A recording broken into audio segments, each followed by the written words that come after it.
Ain't even worried about it. It's all inflated dollars. It don't buy what it used to buy. It does not, does it? And I was gonna be here. It is, no, she's in Texas. She has a baby. She left on my birthday. She'll come back. You know, I know. She's so sweet. I mean, enjoy as well. She is like this little celebrate. She's like The first weekend in October. smart. That'll, I haven't figured that out yet. Look, that's what we're doing. We at least have the weekend nailed down. That's a good time to go.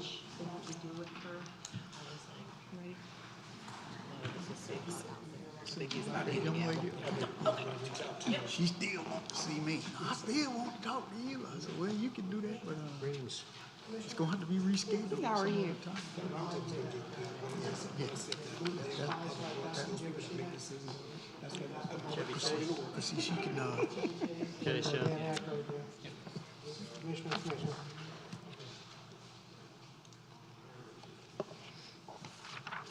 Get the big brain up, Joe. I like movies. Look at the big brain on Joe. I love that Spies Like Us. I thought that was a great movie.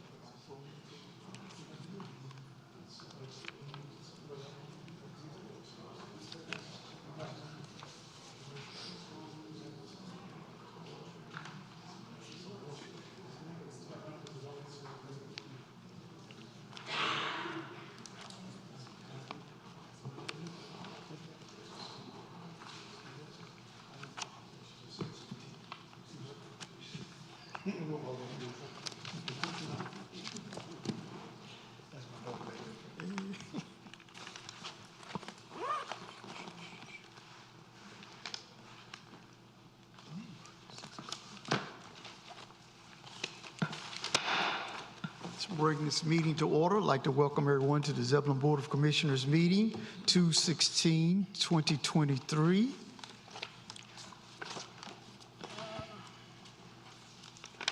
We have the Pledge of Allegiance. Is Maria here?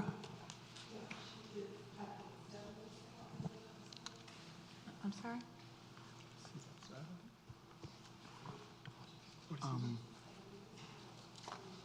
She's running late. Commissioner Laux, would you do the Pledge of Allegiance?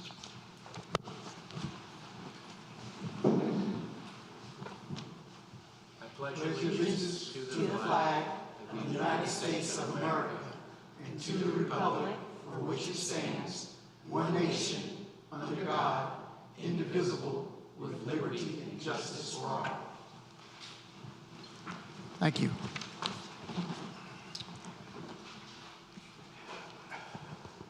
Next, we will have the approval of the agenda.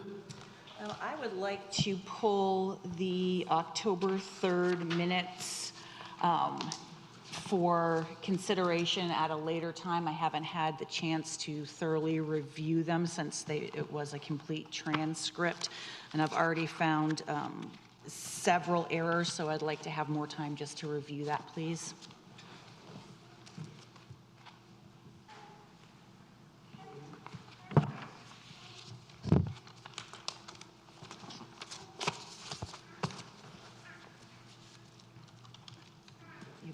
We move that under new business.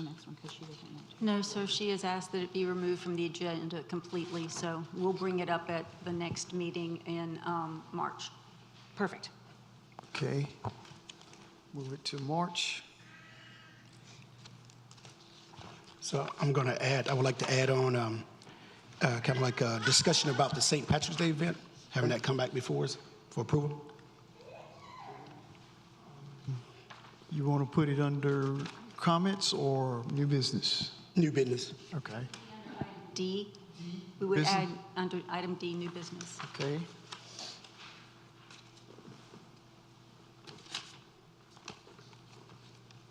Are there any others? One second. You want to leave it on?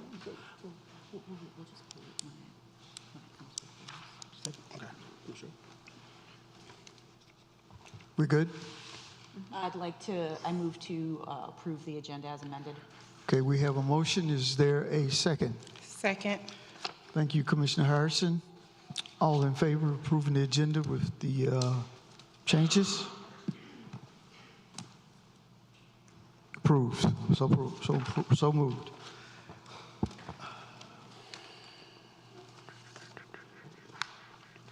We'll have the school recognition. I think Maria is running a little late, so we will do Mr. Harrison Thomas. You can meet me at the podium.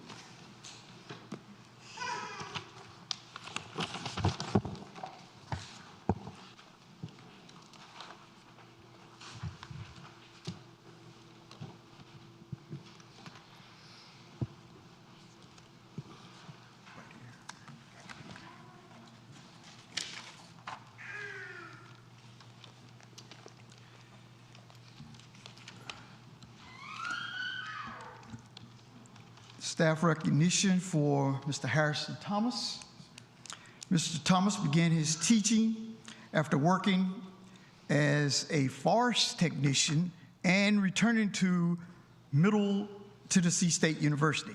After teaching a year in Boston and then at a bilingual high school in Cali, Colombia, Mr. Thomas returned to the USA.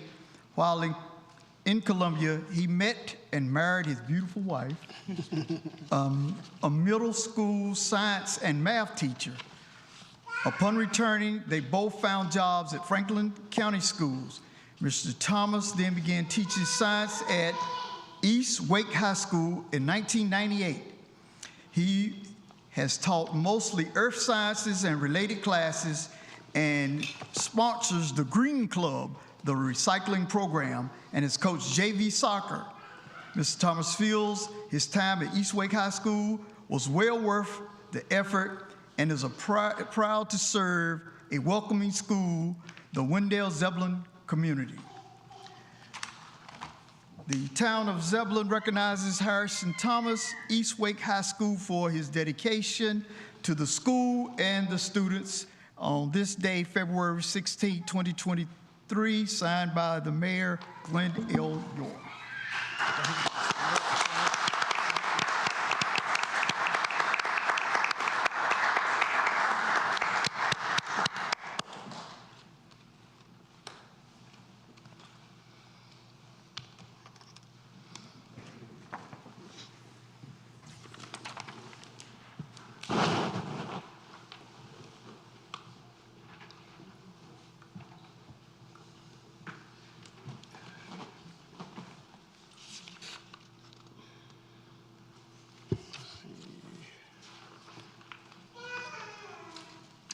You know, I used to attend a church where the pastor said, hearing children in church is one of the most blessed sounds, and I think that that also translates into chambers. So please do not shush too hard. I'm just so glad to have a little in attendance.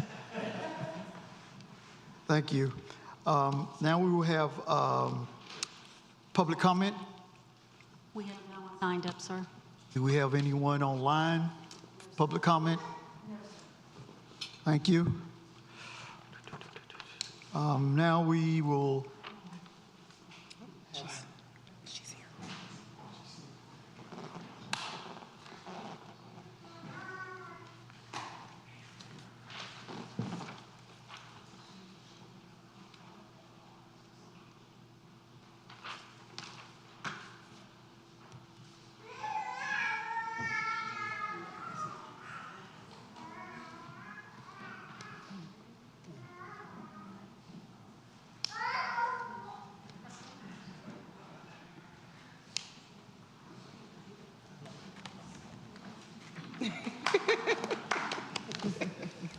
I like it.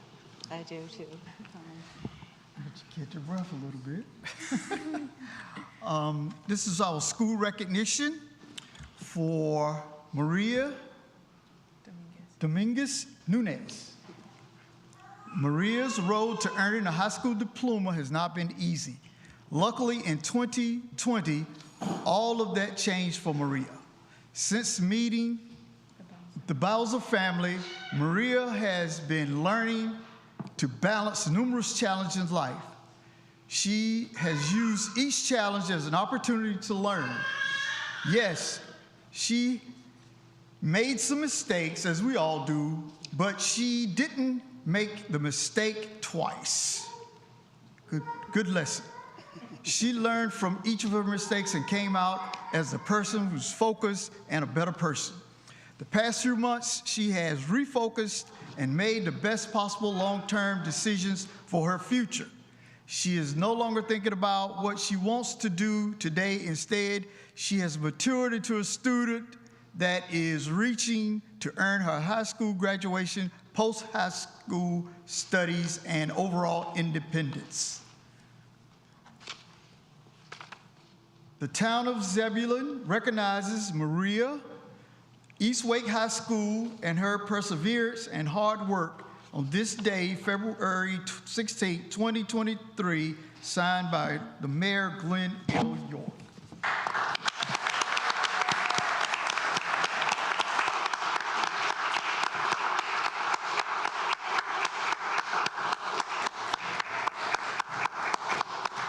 That's awesome.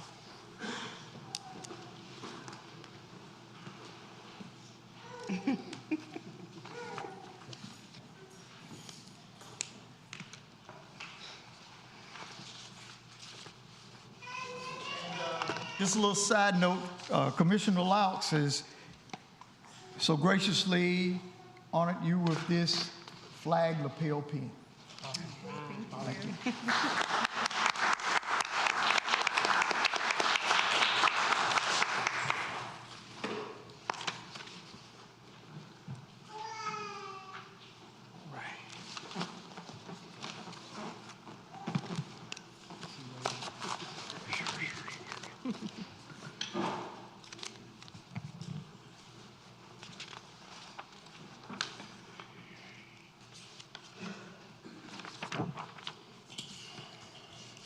Now we have a motion to approve the consent agenda.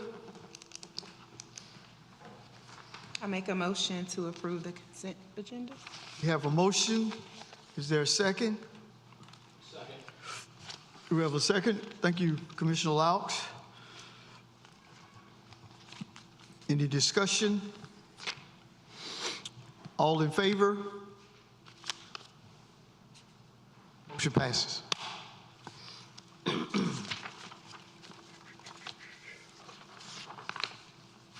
Old business, Parks and Rec. Director Long.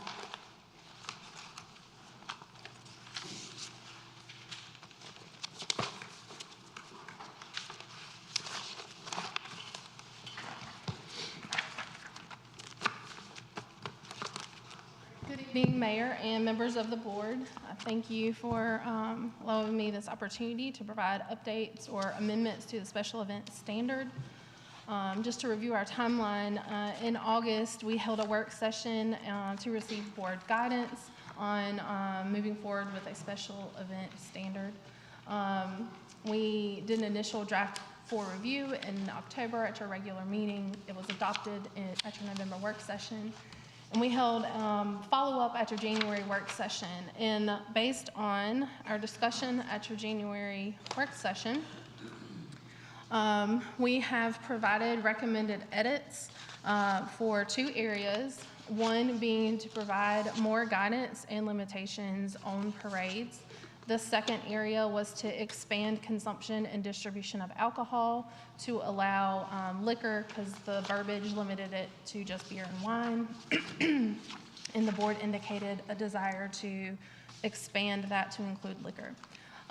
Specific to parades, we had a lot of discussion about parades, and so in talking with Chief Boykin and just others on staff, we really are going to have to take a lot of time to kind of study some of those recommendations that the board provided. However, at a minimum, we did provide some very basics to if you're going to offer or host a parade that we would want to make sure were included as safeguards to keep everyone safe and recognize similar language that was already included for 8Ks and like road races as far as limiting the impact on the community for new activities. And with that, I'm available to ask any questions. Our staff recommendation is to adopt any amendments to the special event standard, subject to any final edits and corrections included by the board. Questions, comments from the board? Yes. Commissioner Harrison? Sheila, could you give, we can see what the adjustments that were made or the different changes that were made concerning parades, but could you just kind of speak to those things? What exactly was changed in an effort to make parades more safe for our citizens? Could you just kind of let everyone know what changes were made? Absolutely. So on page 8 of the standards, there was already a section titled Limitations on Race and Walk Events. So we added parade to that language so that there was consistency there, because we thought that they do have some similarities. And so everywhere where it referenced race and walk, we added the word parade. And so do you want me to just kind of read what that is, or just kind of overview? I would like an overview, please. Okay. Thank you. So essentially, the idea is to just manage impacts on traffic flow, especially in your high-density areas of traffic. So it states that there would be no new parades, races, or walks in those high-impact areas unless otherwise recommended by the Zebulon Police Chief. And the chief has indicated that that would be something that it would be collaborative, but that language is consistent with what your ordinance states in regards to parades. It also indicates that you don't want to have a parade or a walk, a road race that happens on a repeated basis, impacting the same exact community members. And so you wouldn't want to do it every single weekend or multiple times throughout the year and have a significant impact on those residents and those businesses. And so it references not having races on or parades on consecutive weekends. It also references only having one per weekend. Just looking at our capacity as a staff, we just can't support doing more than one of those. Some of the other items that were included are pretty much standard parade expectations just across the industry. Some of them are also revisions based on what happened in Raleigh. So a lot of parades have increased their minimum safety requirements. And so that also is reflected here. So this is kind of like the industry standard of what parades have to have for a safety perspective. It includes like making sure that there's a designated time for lineup. And the reason why you would want to do that is because if you have a set time, this is when we're going to line up, but then you close the road and you still have people coming in while the road is closed, there's that expectation of safety, while then you're having to let people in to come for their lineup or for their staging. And so you don't want to do that, because once you've closed down that road, people are assuming that they are safe to traverse and that there's not traffic moving through.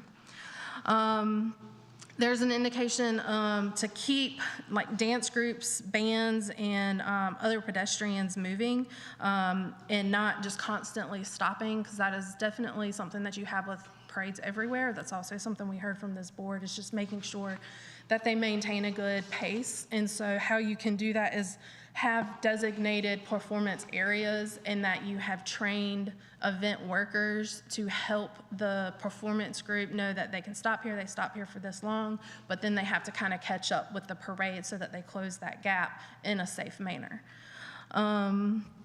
There was also language about ATVs and motorcycles, making sure that they adhere to any typical laws that are related to traffic, such as no burnouts, not revving engines and playing excessively loud music. We also, in talking with the police chief, wanting to keep those limited to 15 together at a time in an entry, and then you have some space before you would allow another 15. That just helps with the ability to kind of enforce it, but it also helps with the flow of the parade. Not throwing candy, so that's very common. It's a huge risk concern. When you have people throwing candy, they're not necessarily, one, they could hit the kid and you don't know exactly what they're all throwing, but also it encourages kids to come running out into the street to grab candy, and that becomes an unsafe environment to have kids running in front of vehicles. Let's see, making sure that you don't have kids like dropping, like floats stopping and kids hopping on and off of floats and other vehicles during parades. That causes a hazard to the participants. Making sure that there's a plan for enforcement of guidelines is important, and to meet with staff to do that. If you have horses in your parade, making sure that you have a plan to clean up behind the horses. That's standard in parades. Making sure that any float vehicles are properly registered and insured in the state of North Carolina, and that the parade organizer is verifying that that is the case. Also, that drivers have to maintain a speed of no more than walking speed when the float is occupied, and that drivers are staying alert of other float riders. It's also encouraged or referenced in here to maintain a distance of 30 feet from the other entries. That seems to be a new standard, or not a new standard, but a consistent standard. And also that if you're operating a vehicle, just not operating a cell phone while you're also driving in the parade. Thank you, Sheila. I appreciate the efforts that you all are making to ensure that we are safe and up to industry standards as it relates to parades. Wondering if trying to get us to industry standards and making sure that we have all the safety things will kind of eventually cancel out our parades, because it almost seems like if we do all of these things, it might be hard to have a parade, period. So that's why I asked those questions. So thank you for If I may, these are the same rules that were actually used at our Christmas parade here. right. Yeah. Thank you. Comments, questions? Commissioner Laux? Yeah, how would you classify or handle a protest, especially something that would occur without 2 weeks' notice? Yeah, so a protest isn't going to really classify underneath this special event policy.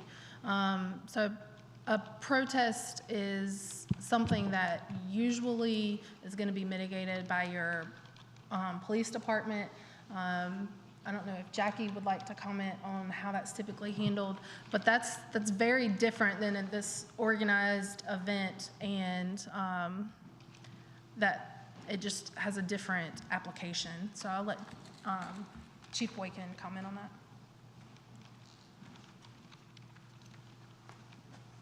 Hey, good evening. Protests aren't typically planned well ahead of time. It's something that we have to kind of do on the fly. Typically, when we have, we're receiving information of a protest, we'll try to contact the event coordinator and get as much of these as we can into compliance. Realistically, the more you can plan ahead of time for those kind of events, the better. It creates a safer environment for those that are attending, those that are enforcing, and just the people in the community. So we would try to get them into compliance with these, but understand that that might not happen, and we would just need to be very fluid with it when it occurs. All right, thank you. Commissioner Baxter? Can you please tell me where these where you envision these parades to take place, since they won't be able to travel down Arundel or Gannon anymore?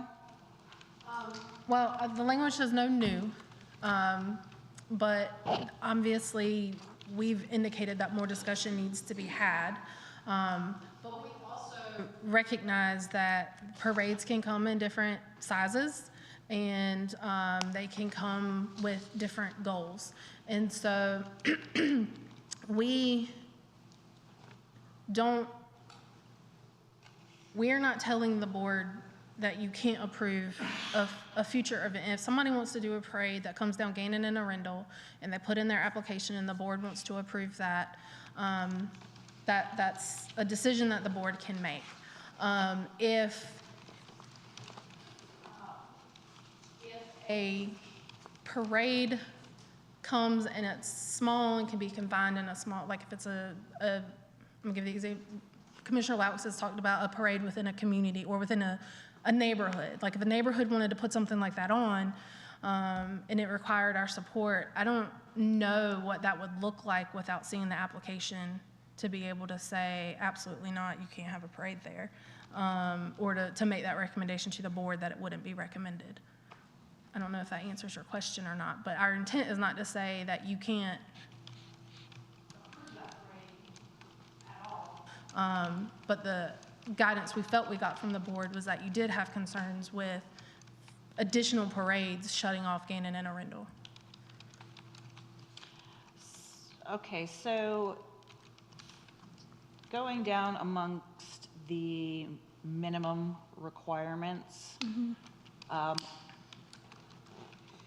float vehicles shall be properly registered and insured according to the laws of the state of North Carolina or the state of registration. What does that mean for vehicles that are pulling floats that are tractors, or maybe a non-traditional vehicle that doesn't have the same registration and insurance requirements as a normal road vehicle? Yeah, so tractors they're not typically inspected and insured like a car is or a truck is. So for that, there's not, unless we go and make it extremely stringent and to the point that Commissioner Harrison make it almost impossible, you're not gonna, if you want to have tractors in your parade, there isn't a way necessarily, unless you are going to require that the parade event planner hire an expert in tractors that inspects them all.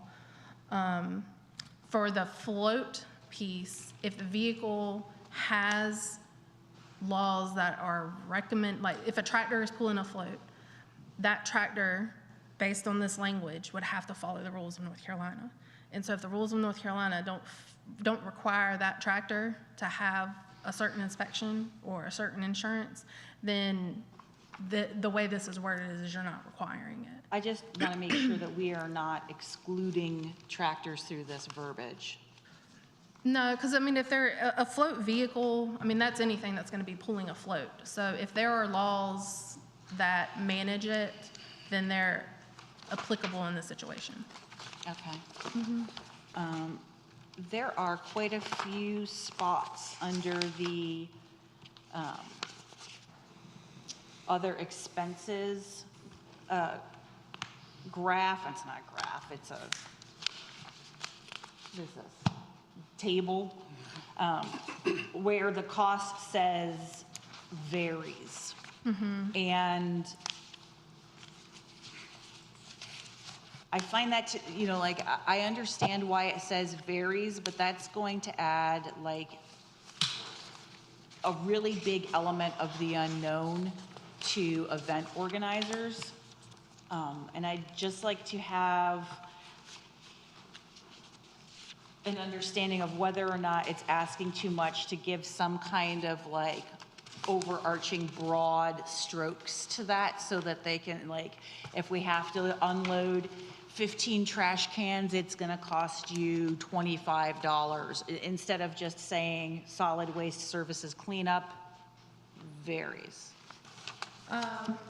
Okay, so the intent of this section was to just let them know, like, if there's an immediate provider, like GFL as a solid waste service, without knowing what their scope of the event is, if they're gonna have to rent trash carts, or gonna have to rent dumpsters or things like that, and what the cost would be to have that delivered, rented, removed from the location.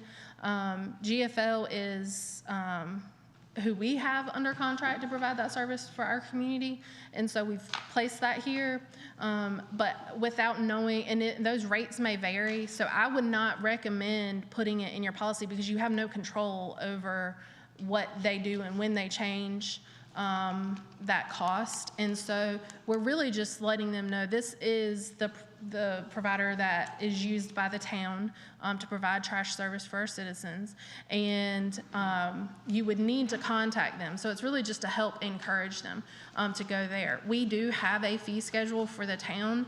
And so it's hard to say without knowing what their event is. I don't know, cones or barricades or other things. And so it's really, when they come and meet with us about events, we will help walk them through what this is and what this looks like. But I mean, I'll give the example. What else is up here? Notification materials, the U.S. Postal Service could change their rate, and we have no control over that, but we're just letting them know that this is a cost that you should be aware of, that you will likely incur, but there are probably lots of other expenses that aren't in here, but these are things that stood out that someone planning an event might not immediately recognize, like a band expense or cost of staff or T-shirts and marketing. These are just those other outliers that you might not have recognized. So this is just acknowledging that there are going to be additional cost components. Yeah. And you're not going to then change the rules mid-game for somebody that's trying to put together an event. No. And so that they can get a good understanding on how much the overall event is going to cost them. Yeah, the board adopts a fee schedule, and so that's what staff's authorized to be able to issue in fees. And so that is the only fees that we can't arbitrarily make up a fee for anything. It's all board adopted. Commissioner Miles? Excuse me, you finished? That's okay, you can ask us questions. No, just a quick question. We're asking all these questions, but we're going to ask, basically, like I said, we know our policy goes to a 21-year-old. I think in our policy, we should have it where it's broken down where if we're asking these questions, we're asking the citizen now that's working, doing, to be able to come and just grab this policy and move forward. I think it needs more work. I think that we really need to take it and table it and then kind of adjust and get it right. So when that 21-year-old, I take it down to the lowest age that we allow, where he or she picks it up and they understand what they're getting themselves into without having to come back and ask 1,000 questions. They're adults. We want them to be able to do it. So we make it user-friendly for the citizens. That's the key thing right now, what we're dealing with. You guys are asking questions, great questions, but I think that citizens are going to have those same questions. So why not get it right first time? What other components do you think need to be pulled out and spelled out specifically? I think to do that right now, I think we need to just table it, take it to a work session, next work session, we bring it back before us, and we sit down and hash it out as a unit. Okay. Any other questions? Comments? I do have one more comment. Commissioner Baxter? So the Special Events Committee is made up of representatives from different departments, and the chairs assigned by the manager. Does that mean that every single event that is proposed is going to come before us? Or is that Special Events Committee going to be weeding out applicants before it reaches us? Yeah, so the Special Events Committee is not deciding whether or not an event moves forward. So all we do is, see if I can tell you what page it's on. So on page 5, there's a staff review. And further in your agenda packet, you'll see what the staff review looked like I intentionally wanted to make sure that y'all saw that so you could see what our role is. So our role is to take the information from the applicant and pull it together, look at the policy, understand what the impacts on the organization are, and provide you with that information so that you can make a decision.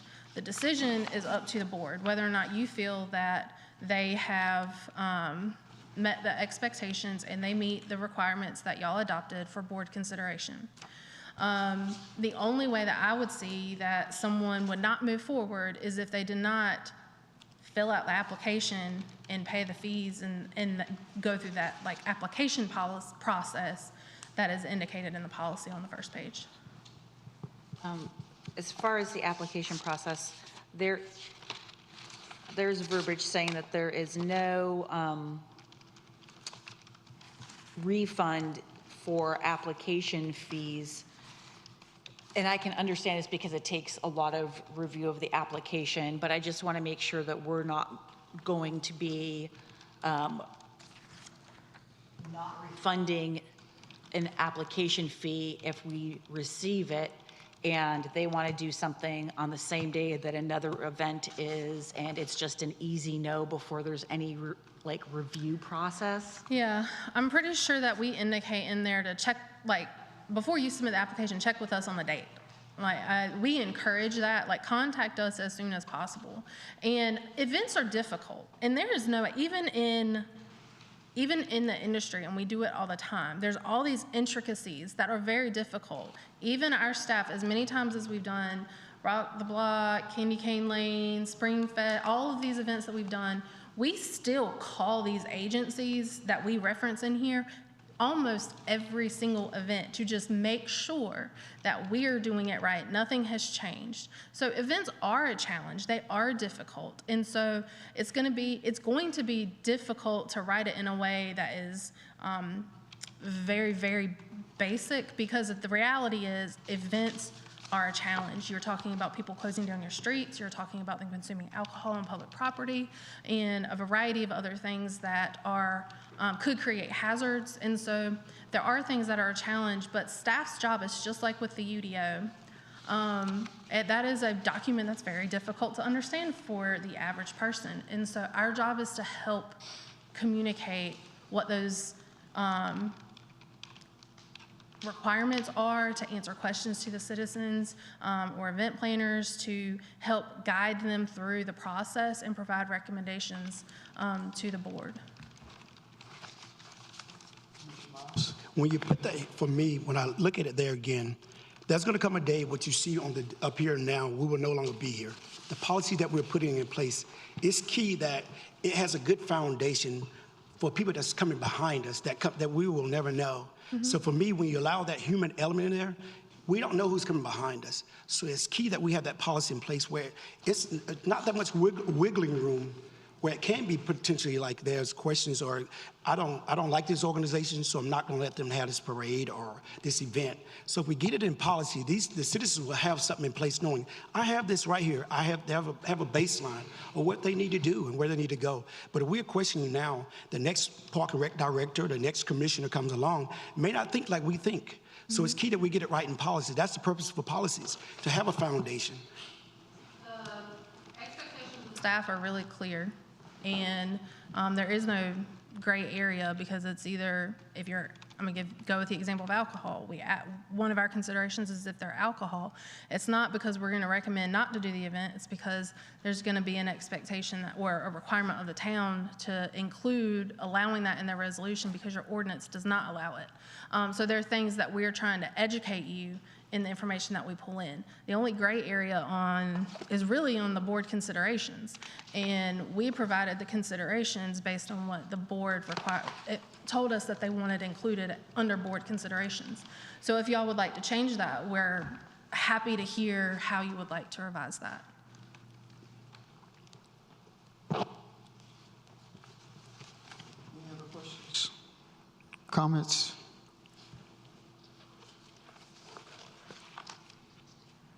I make a motion that we table the special event standards and move it to the next work session in March, and where we can discuss as a group and get a better understanding of where we're going and where we desire to go for the benefit of all citizens involved. We have a motion Is there a second?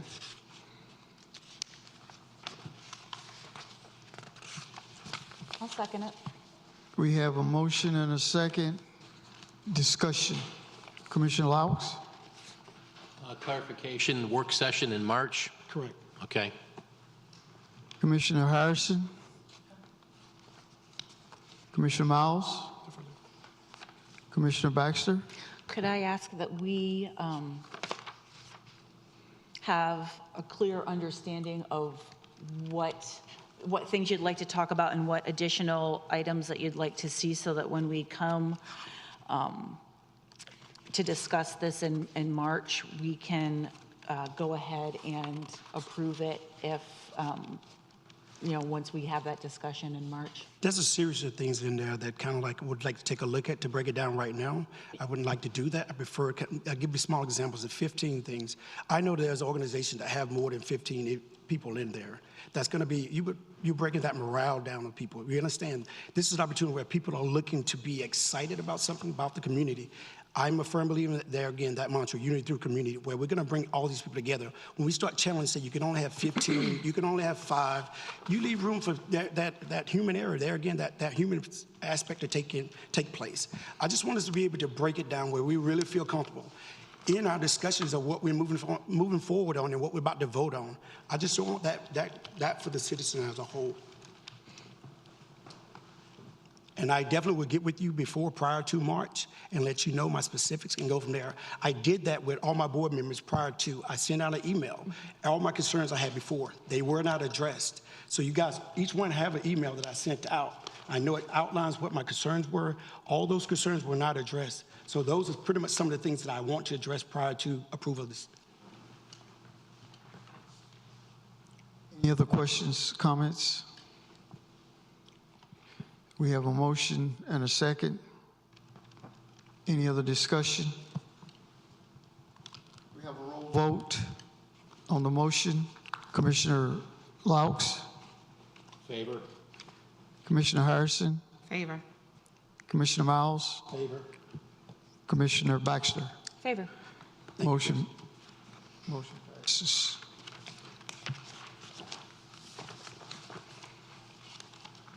Thank you.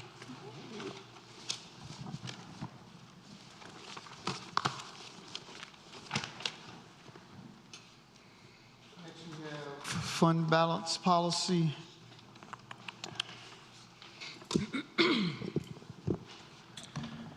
All right, good evening. All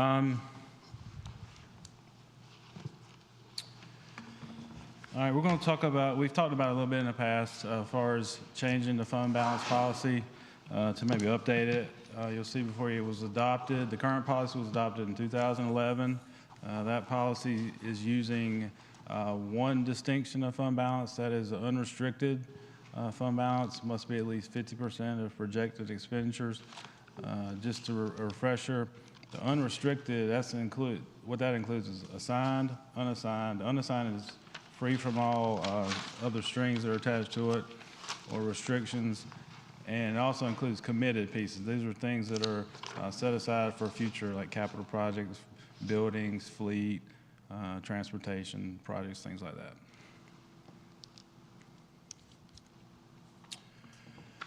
What we're proposing is a policy change using unassigned fund balance. This is more commonly used financial measurement. It's easier to find on the balance sheet, and it's easier to understand. But what we're proposing is changing that to 30% of budget expenditures. You remember at the October mini retreat, the board expressed some comfort. There was some discussion about what you'd be comfortable in changing the policy to. There was fairly good consensus of 30 to 40% as a possibility. And that was kind of talking about unrestricted, but using the unassigned is a little bit different metric, which would, like I said, come more in line with what everybody else kind of uses. Regarding any concern of what it might do to the town's bond rating, all measurements that Moody's and others use to measure fund balance, we score well above the maximum that we could possibly even get. with regards to fund balance categories. So this will not have any negative effect whatsoever on that.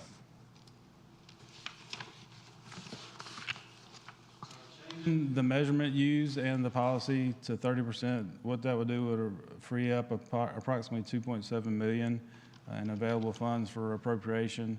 What this would do would become available to use on all these pending capital projects that everybody's aware of: transportation, some building projects, parks projects, for example, just some of the handful of projects that are out there that need to be done.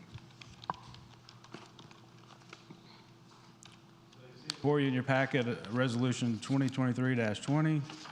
Staff recommends adopting this resolution. And if anybody has any questions, I'll be glad to answer them. Questions or comments from the board? Commissioner Laux? It's one of those things, I like the 50%, but we really do need the funds to move some capital projects along.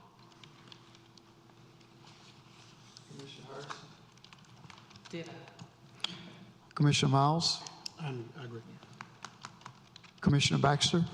Just so that the public can have a better understanding of the difference between unrestricted and unassigned, can you please give those definitions?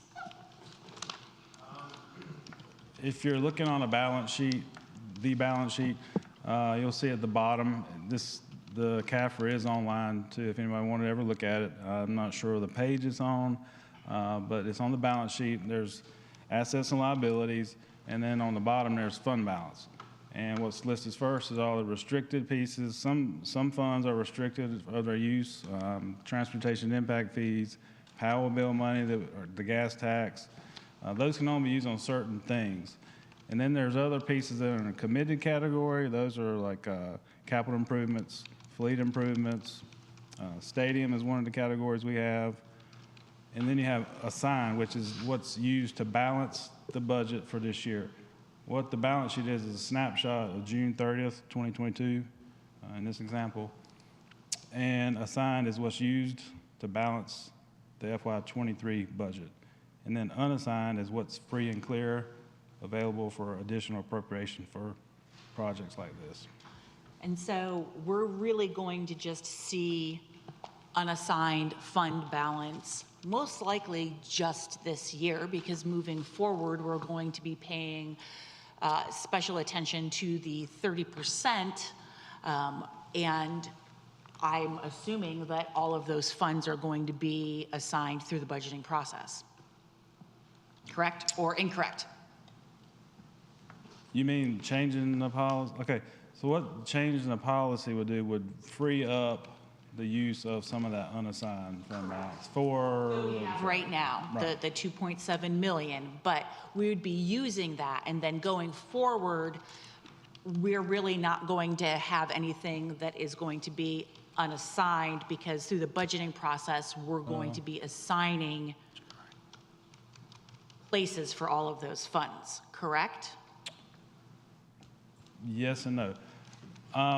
Some of it will be assigned for use. Not most every year, if you go back and look, we typically have not used any fund balance that's been appropriated. Now, going forward with all these projects, we probably will. These are large dollar projects, that will need use, and once they're completed, we'll actually deplete the unassigned fund balance some. Right. So once that happens, then yes, that we will be capped off on what we could use. Okay. When that happens, if it happens. And then can you please, on the second page of the actual resolution, there is the difference between the 75% and the 65%. Will you just please explain that? Yeah, what the current policy said was anything above 75% would be directed toward one of those capital improvement committed pieces. And what the change is to take anything above 65, it could be used to put in to another, like a future capital project, like a building improvement, stadium, fleet, whichever. Yep. That's what that means.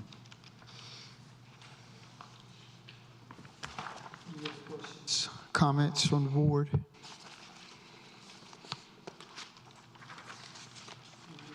Motion? I move to adopt Resolution 2023-20, the Town of Zebulon Fund Balance Policy. We need a second. Second. Thank you, Commissioner Laux. Discussion?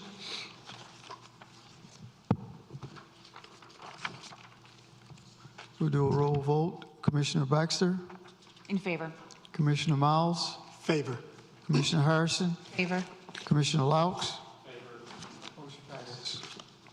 Thank you. All right, next, I have a budget amendment, ordinance 2023-25. This is regarding the possible bond referendum and funding bond counsel, a financial advisor, and an educational campaign going forward in the coming months. Just last month at the January mini retreat, the board heard presentations from bond counsel and a financial advisor laying out the plan and kind of procedure and things that they would do as far as developing and executing the bond process. What this ordinance would do would appropriate the funds necessary to engage these services. I think they mentioned a little bit, maybe at the retreat. These are not to exceed figures, so that it may come in less than that, but it won't be more. Bond counsel is roughly $70,000 at the most. Financial advisor would be about $70,000, and then a public education campaign about $60,000 at the most.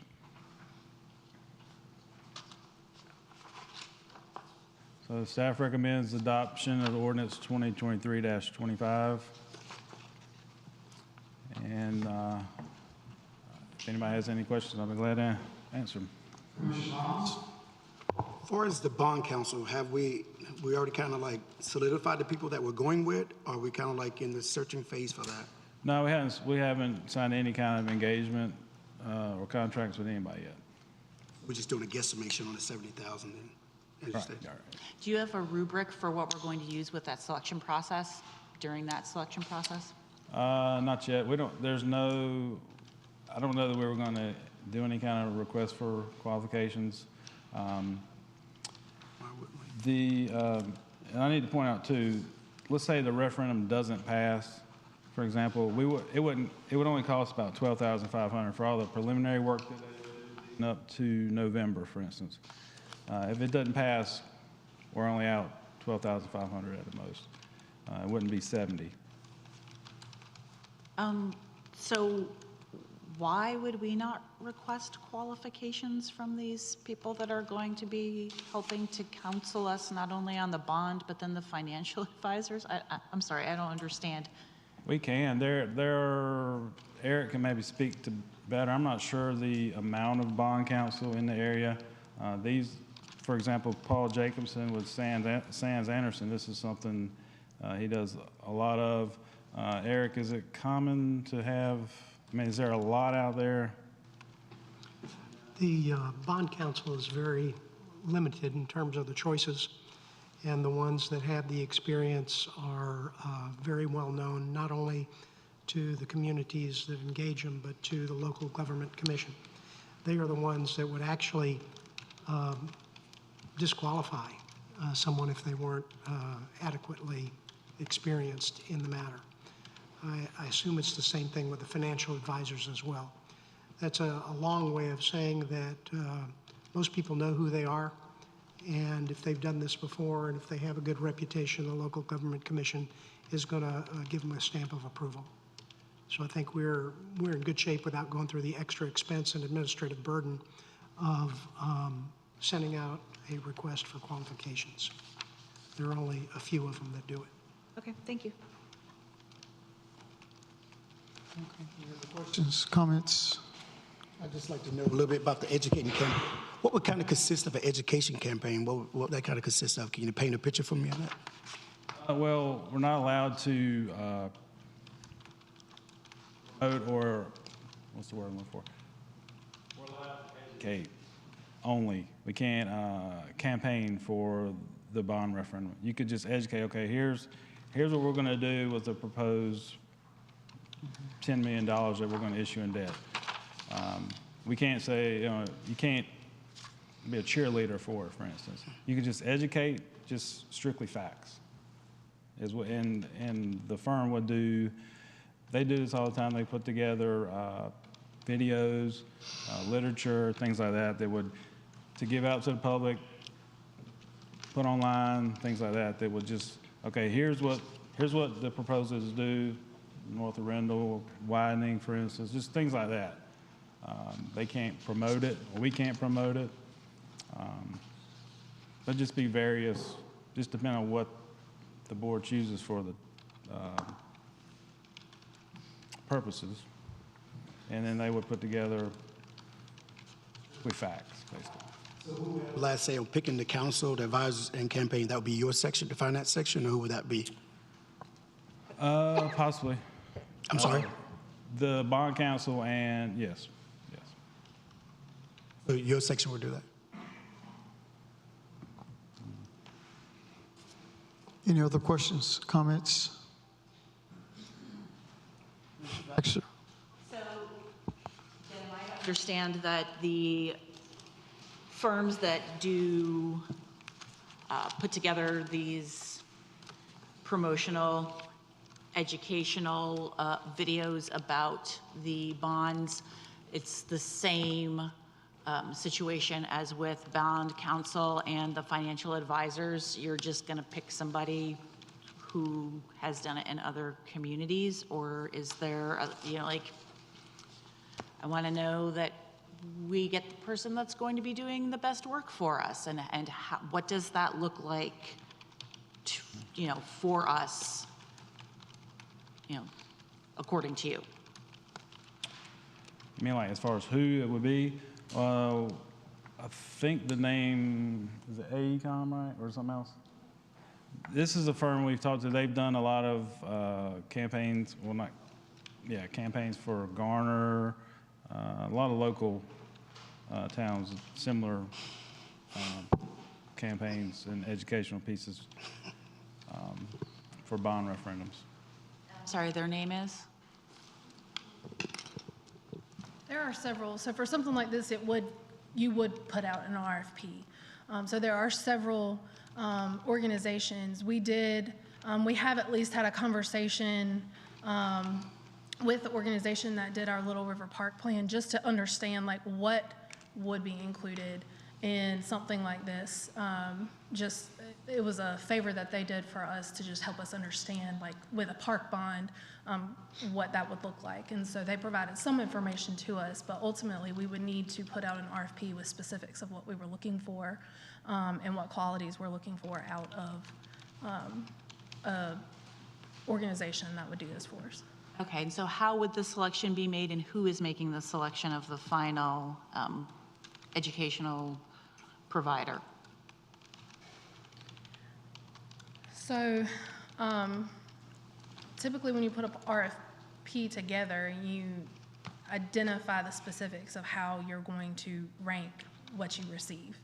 And so I couldn't answer that question because I've not developed that RFP. And so the town would have to develop that RFP and put that together.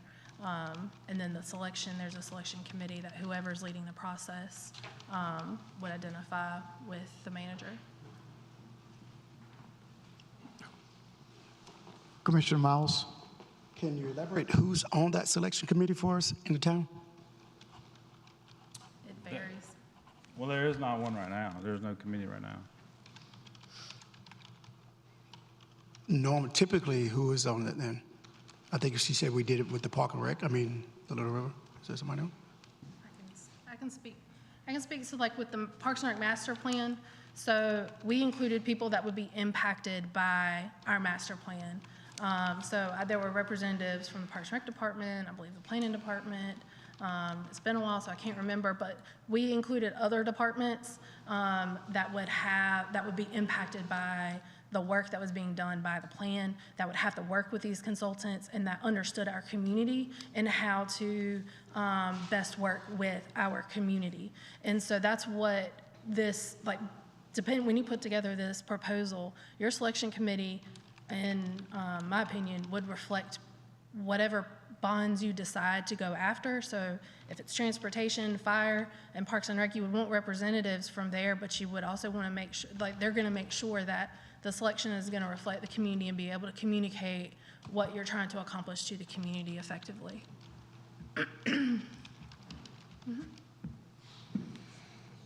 Any other questions, comments?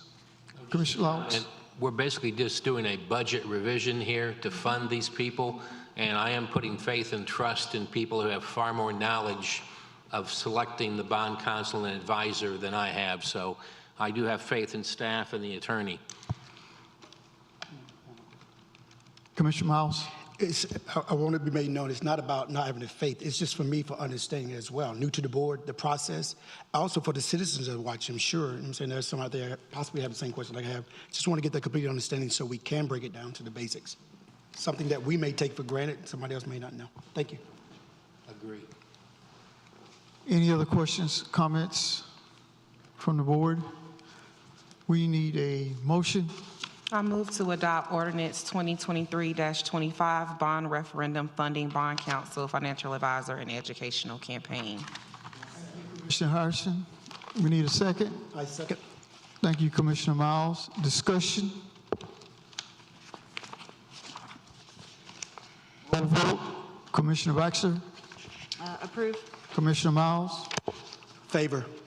Commissioner Harrison? Favor. Commissioner Laux? Motion passes. Thank you.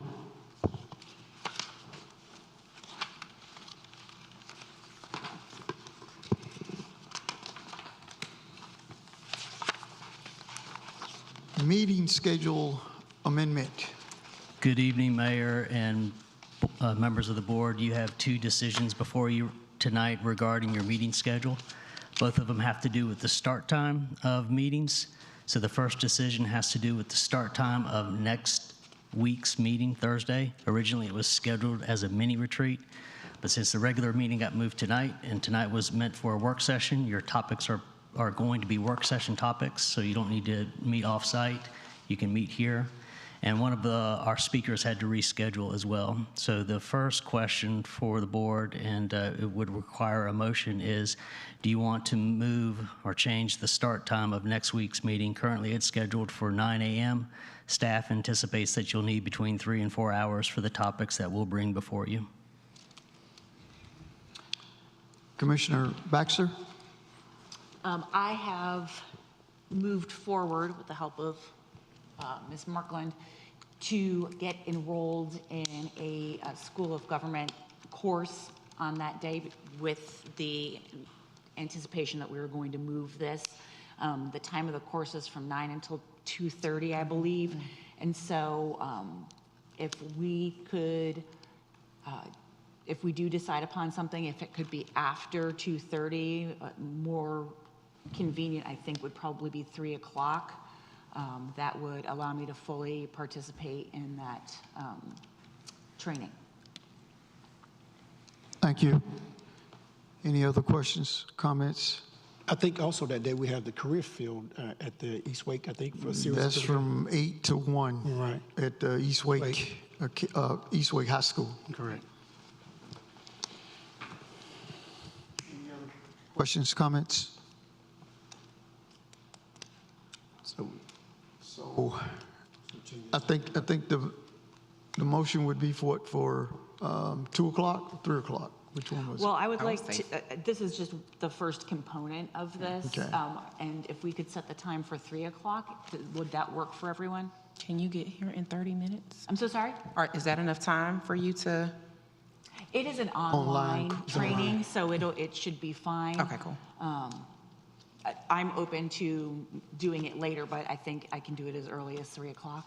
Okay, sounds good. That's I 3 would say this whole board is signed up for that same class. Yeah, I got the same online, email. so Right. the whole board is. Yeah. Signed up. Cool. So would be ready to rock and roll at 3? Okay, cool. And then the second aspect, Joe? Well, do you want to take a motion on the first one, and then we can go to the second one? We need a motion on the changing it to 3 o'clock work session on the 23rd. Make a motion, we start the work retreat or work session February 23rd at 3 p.m. Second? We have a motion and a second. Thank you, Commissioner Baxter, for the second. Thank you, Commissioner Laux, for the motion. Discussion. Hearing none, roll vote. Commissioner Baxter? Favor? Commissioner Miles? Favor. Commissioner Harrison? Favor. Commissioner Laux? Favor. Motion passed. Thank you.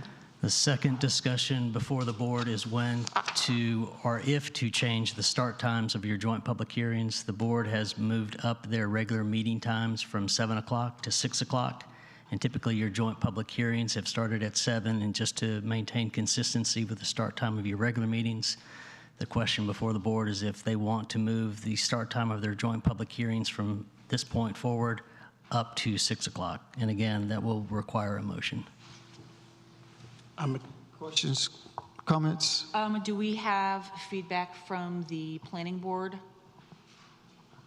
Is it positive? Let me recognize Michael Clark, Planning Director. Yes, thank you, Mr. Mayor, members of the board. This was a question that was actually raised by one of the planning board members about the anticipated start time. They've all indicated that they cannot start any earlier than 6 p.m. Okay. Thank you. Any other questions, comments? I definitely think it's going to be a lot better as far as clarity and for the public, for myself, to have the meetings as consistent time as possible. So I have no problem. I would actually prefer, if we're going to be starting these meetings at 6, I would like to start the joint public hearings at 6 as well. Yeah. Any other questions, No. comments? I make a motion. I make a motion that we start, for future reference, the joint public hearings at 6 p.m. Second. We have a motion and a second. Thank you, Commissioner Baxter, for second. Discussion. Roll vote. Commissioner Laux? Favor. Commissioner Harrison? Favor. Commissioner Miles? Favor. Commissioner Baxter? Favor. Motion passes. Thank you.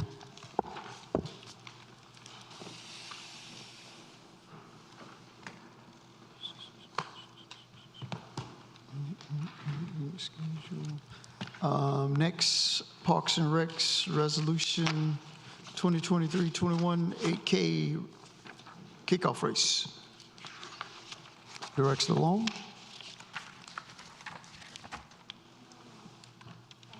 Back.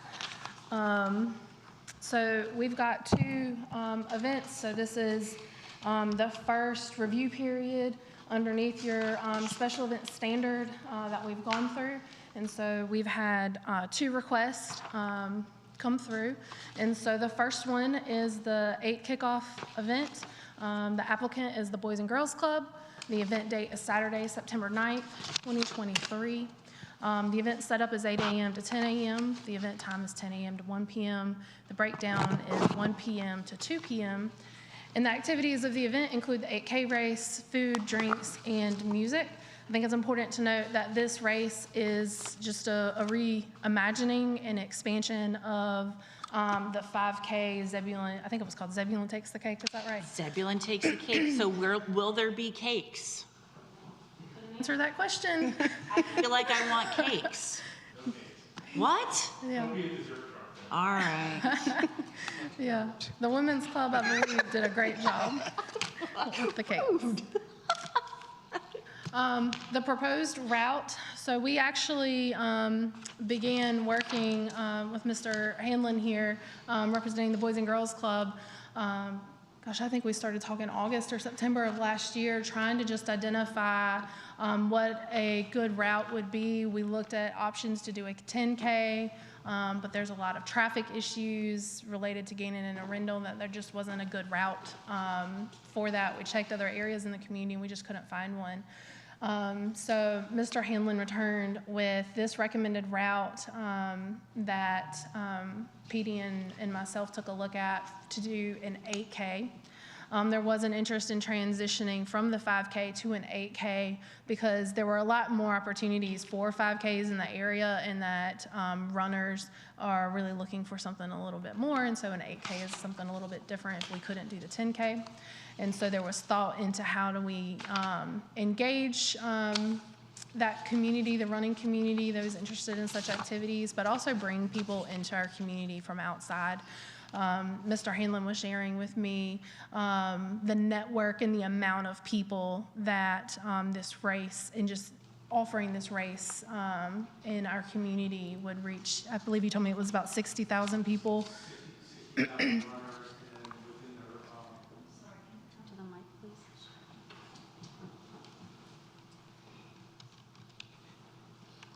Give us your name and address, please. Can you hear me? My name is John Hanlon.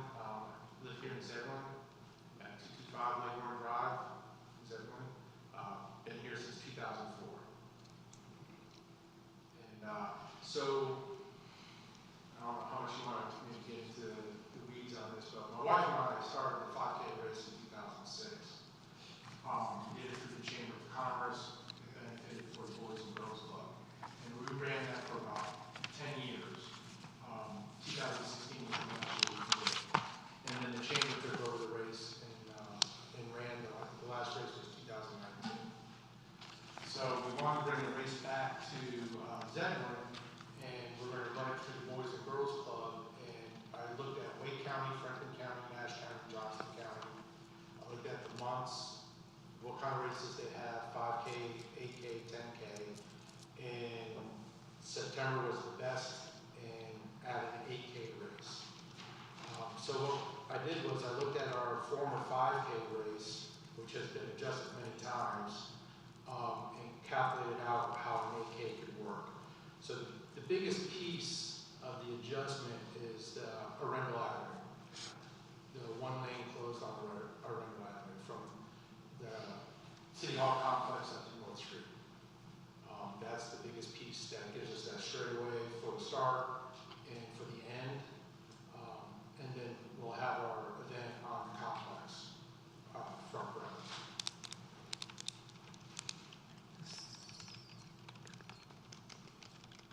row. Questions for John?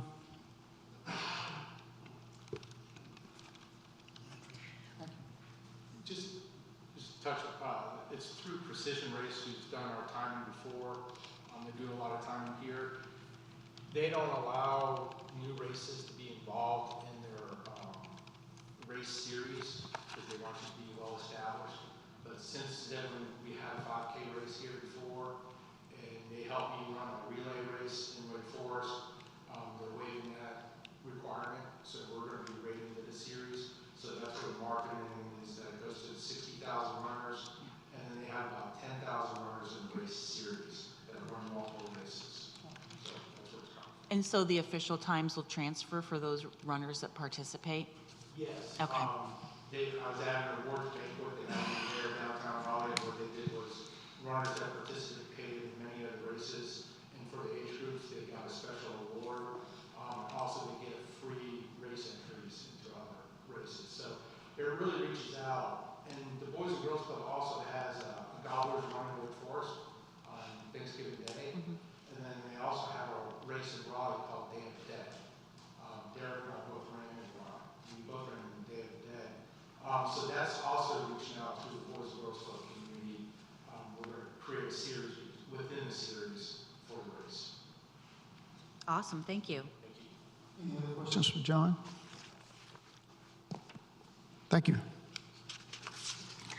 I'm going to just quick go over the considerations for the board, and then I'll end with what the specific request of the board will be. And so board consideration, event approval as identified in your special event standard. And I've kind of summarized these, but in your agenda packet, there was the actual verbiage was listed for you. So the nonprofit status or have a public purpose, the applicant's substantial presence in the community, the history of positive contributions to the community, event stimulates or encourages community support of nonprofit and or civic activities, the event's consistency with the plans, goals, and policies of the town, potential for damage to the property or harm to people, and the ability of the town to support the proposed event, as well as the ability of the organization to implement the event. Considerations for a fee waiver. The board had a matrix in the special event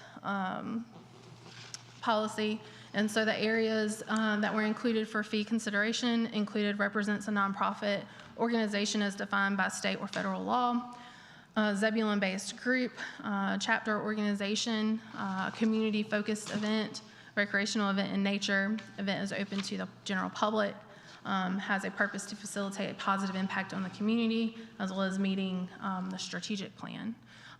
So we filled in, if you agree, where this request falls in the fee waiver matrix.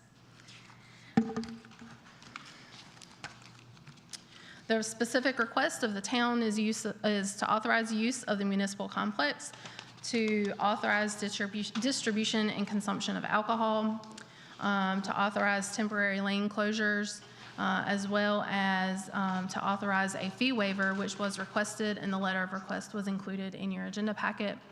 The expected direct cost to the town is $1,277.80 is what we estimate. And resolution 2023-21 is in your packet. If you wish to move forward with this resolution, you'll just need to clarify if you wish to waive fees, waive partial fees, or waive no fees. Thank you. Thank you. Before I entertain any questions, I would just like, for the record, I am a member of the Boys and Girls Club Board of Directors. But I am not a voting member on this resolution, and I don't see any need that I would need to recluse myself. Just for the record. Thank you. Actually, I do have one question/request, and you can give me guidance as to if it's even possible. I would really love to somehow make it that if any of the kids that are attending the Boys and Girls Club want to run the race, they can do so without having to pay any sort of race fee. Can that happen? That is correct. Okay. All right.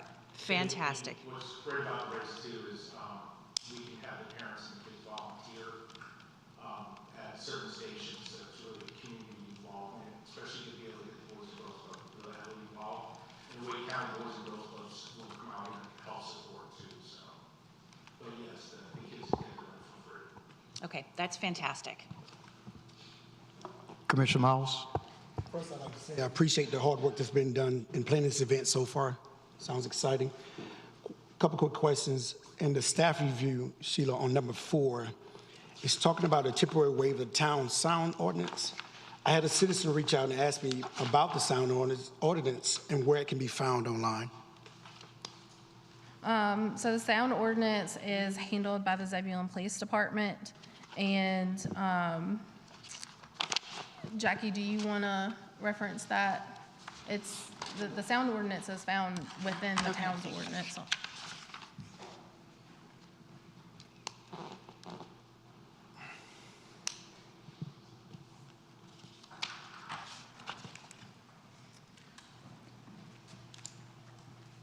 There's a link to all of our ordinances on the website. If you go to government ordinances, and it has both the UDO and the general ordinances, and they're all listed in there. Thank you. Commissioner Miles.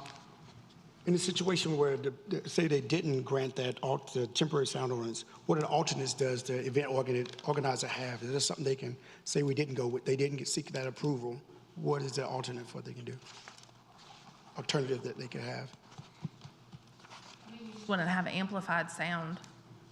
But I'm not the police department, but I don't see, I did speak with the police department in reviewing this to just clarify that they saw an issue with it, and the indication that I got is that there wasn't an issue with it proceeding.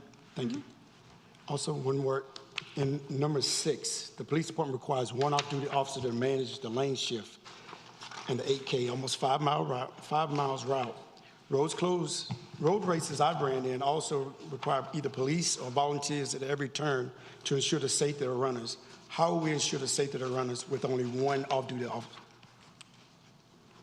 Will the event organizer be required to have volunteers at every turn, or how does that work? Yeah, so the police department will manage the road closure. One lane of South Arundel will be closed, and we'll manage that.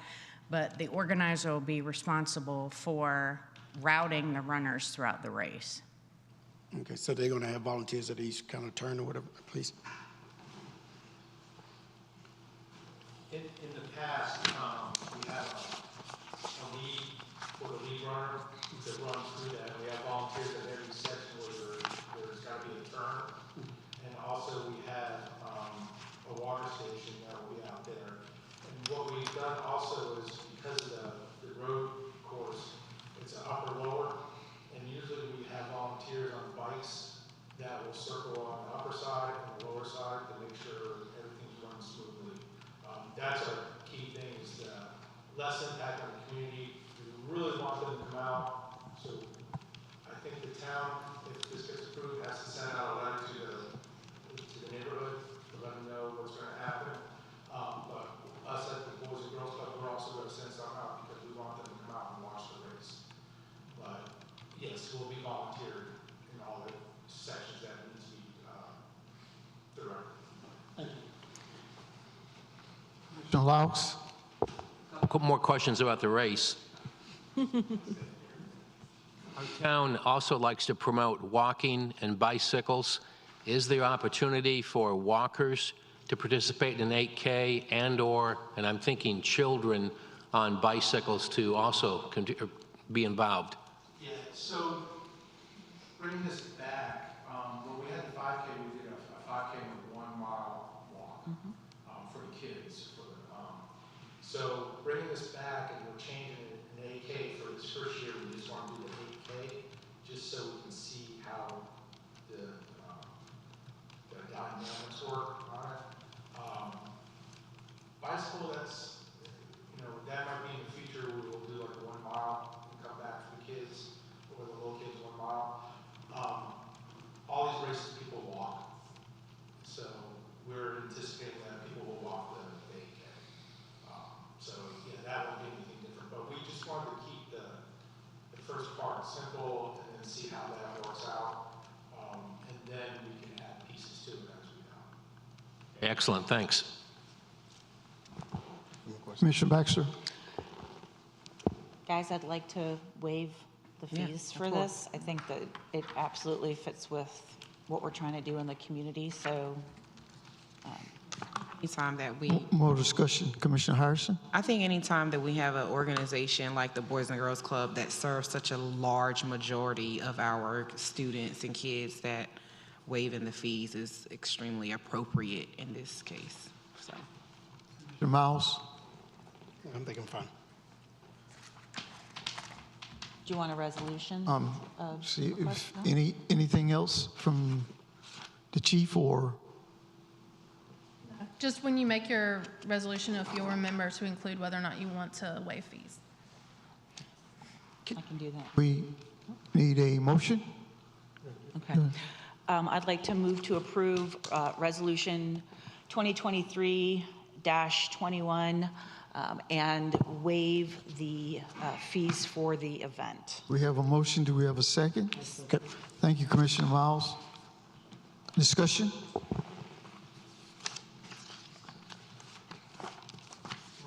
Commissioner Laux? In favor? Commissioner Miles? Favor. Commissioner Baxter? In favor. Resolution passes. Thank you. Thank you, John.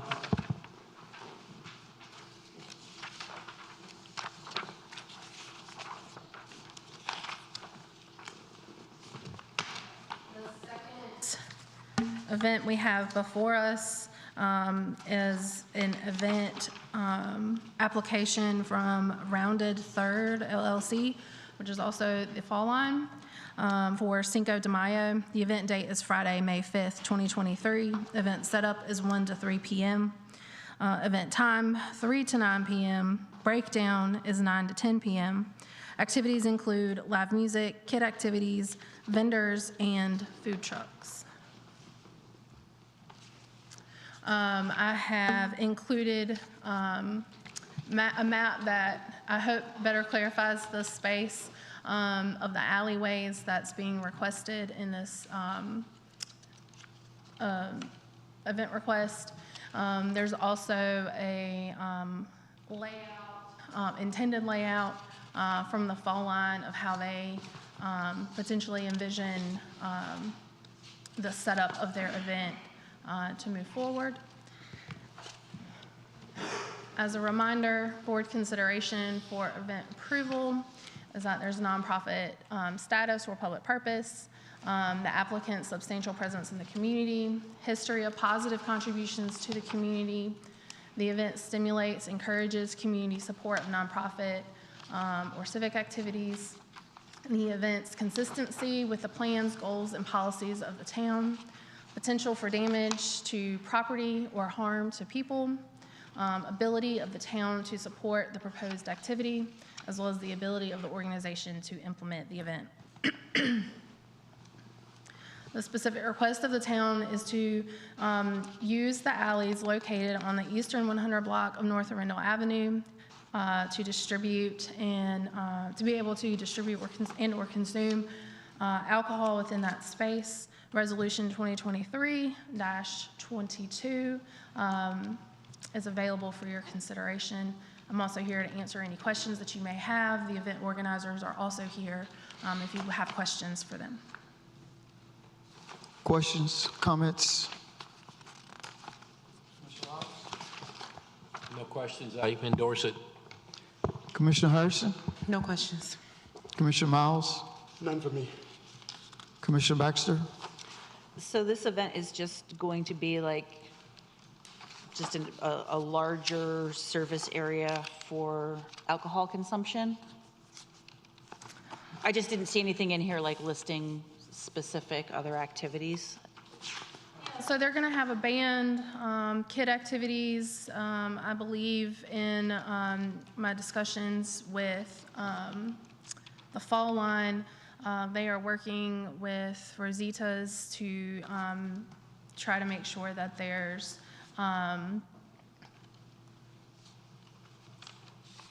like you said, a food truck, a Hispanic food truck, as well as a band.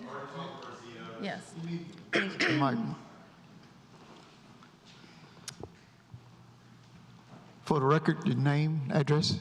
Mike Lombardo, I'm one of the owners of the Fall Line, 114 Drive. Thank you. And I will also want. Oh, sorry. Go ahead. Yeah, so I've reached out to Rosita. She's looking at getting us what's the band, the mariachi band. So she's working on getting names for us. She'll have a stand set up outside. So we're definitely going to go with the whole theme, the heritage and Cinco de Mayo. And I was going to clarify on the alcohol. So the Fall Line's current permit from the ABC is defined. If there was additional consumption, that would require additional permitting either by the Fall Line and or others that they would invite. So if they invited breweries or something along those lines to also sell within that space, it would, and they would have to follow whatever applicable ABC guidelines are available.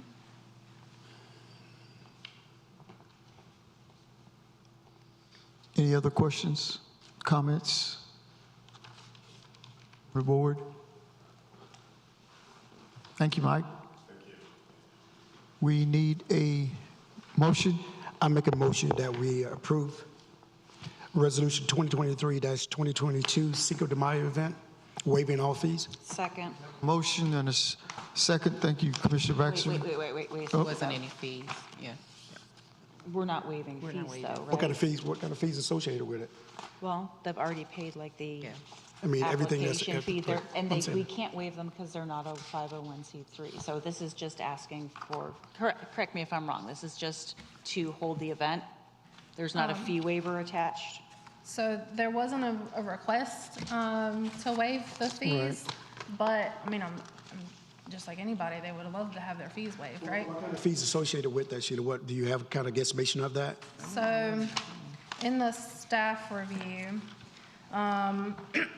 assuming that there are no addition, like based on the final layout of their event, there was no additional like safety mitigation that was needed.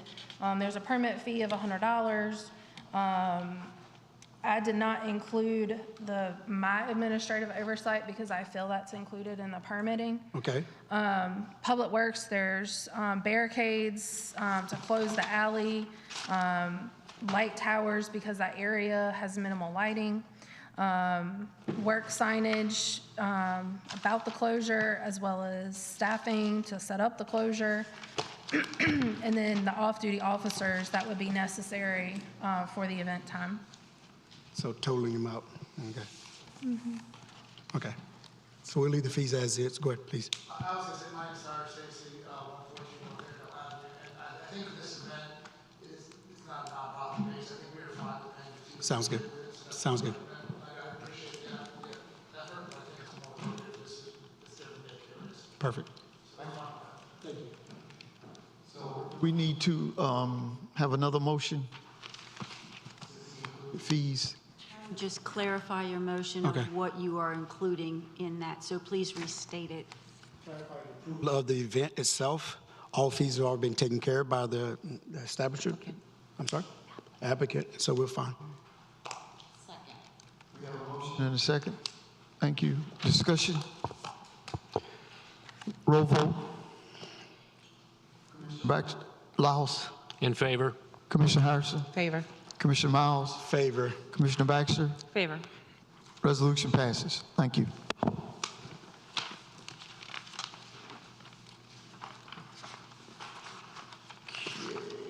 We had Commissioner Miles, D, more clarification for St. Patrick's Day. Yeah. What we have is this, that we approved prior to a St. Patrick's Day event. The event organizers that initially came before us backed out. So now we have another event organizer looking to kind of pick up where that event organizer left off. So I think it needs to be come back before us for seek approval so we can kind of move forward and know exactly what's going on and who that event organizer will be for that day. I agree. I think that anytime the scope of an event changes, it needs to come back before us for reapproval, just so that any changes that have been made, we have a clear understanding of what they are. Especially if the host changes. Correct. The host of the event. And I realize that that may mean that.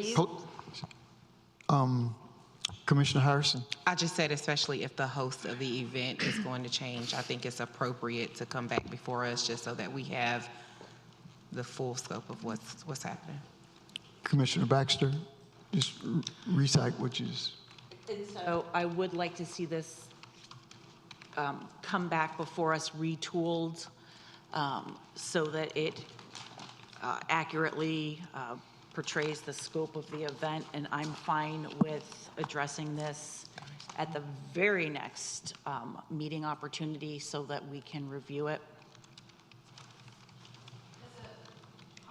For us to provide you information this evening and then see if you still need additional information? I think the current new event organizer is here tonight, correct? Yes. It's up to the board. What do you guys think? Go. Yes. Into additional information. Yeah, so I would say the event format is going to be very similar to the Cinco de Mayo that you just authorized. The St. Patrick's, excuse me, the St. Patrick's event that you originally authorized was for a Friday night and Saturday evening. And the Fall Line has agreed to pick up the event because the event was also being coordinated with the Wake District Pipe Band or Bagpipe and Band. And so there was a desire to make sure that that component continued, and the Fall Line agreed to pick up the event planning as well as the expense related to that. And so they did not have an interest in doing the Friday night or doing as long on Saturday. And the Saturday only event would begin at 11:30. Mike, would you like to come up and you can?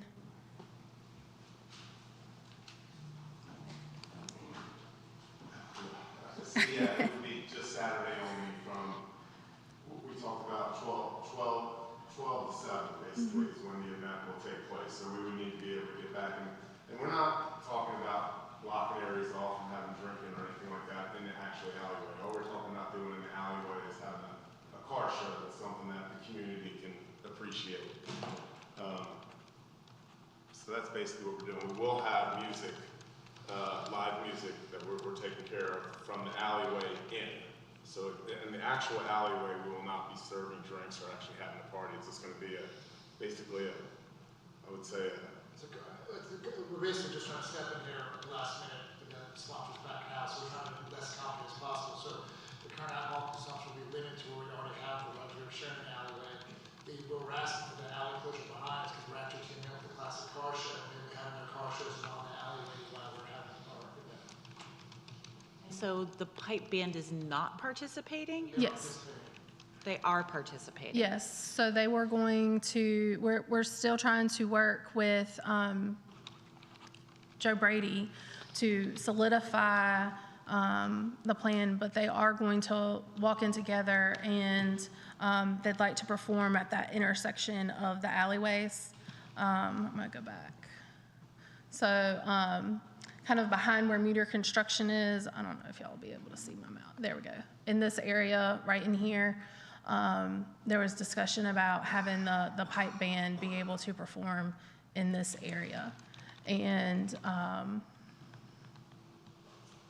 then they would continue on. They're also looking at doing their grand opening potentially that day. So there would be some overflow into that. Yeah, they would work together. Mm-hmm. McClellan's grand opening might be on the same day. Oh, okay.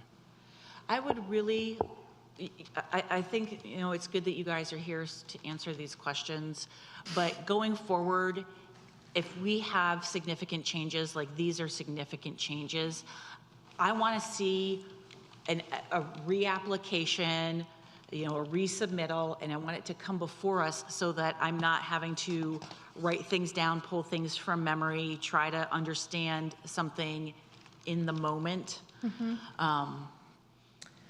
I think that I have an understanding of what you guys are saying. You're saying that you're just going to have the alcohol served inside the normal parameters of where you normally serve, and then the additional space is going to be set aside for a car show, and you're going to handle getting that aspect taken care of. So are there additional bathroom requirements, and are those going to be taken care of? Like, this is why I would like to see. Yeah, we're already on that. That's already taken care of. We Okay. are putting in 2 additional bathrooms Okay. for all our events. It's already on, you know, they're already on the record and everything. So Okay. it's on schedule. So yeah, everything we're doing, we're trying to meet the requirements, but it's like such short notice on this. We originally wanted to go in, but we knew that Norse had already submitted theirs, and we're like, okay, well, maybe it'll work with us. And then when we found out that they're not moving forward, we jumped in and said, hey, this is a great time for a community event. Let's see what we can do to make it work. No, I can appreciate that, and I thank you for trying to come in last minute to salvage the event. It's just from our perspective, we're getting a lot of no information. And I would like to have a lot of information. So going forward, will you please make sure that we are kept as up to date as possible with any kind of event changes, please? Yeah, we've been trying to piece it all together. I mean, like they are at the last minute, pulling it together, and we really didn't have anything 100% defined yet. And so we've been trying to pull that together, and I think it's also important to note that the St. Patrick's event was authorized outside of your special event policy. So that was approved before, and they applied and went through the process before that standard was in place. Do they have any issues concerning event policy or not event policy? It's all just that we were being told that changes were being made to something that required board approval. And they weren't just small changes, they were significant changes. I mean, it sounds like it's gonna work out and it's gonna be fine. But from my perspective, I need to have more information, and I need you to get it to me as soon as possible. And I think that it needs to come back before us for reaffirmation. I appreciate that, and I think you'll see, the reason why I was going with the comment about the event policy is that it's very structured. And the resolution that you adopted previously simply just authorized a street closure for a St. Patrick's Day event. And so moving forward, if you notice the difference in the resolution in what you've done now is that we've tried to be a little bit more intentional, that the Boys and Girls Club made this request. This made this request, so it's actually in the resolution. And so we're trying to be very structured with that event policy moving forward and making sure that we are communicating. So I appreciate that comment and that feedback, and I think that the structure that we've put in place helps us make sure that we maintain that communication as well.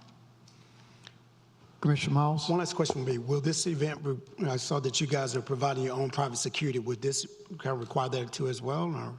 I know the other one we just approved, you guys are going to have your private security.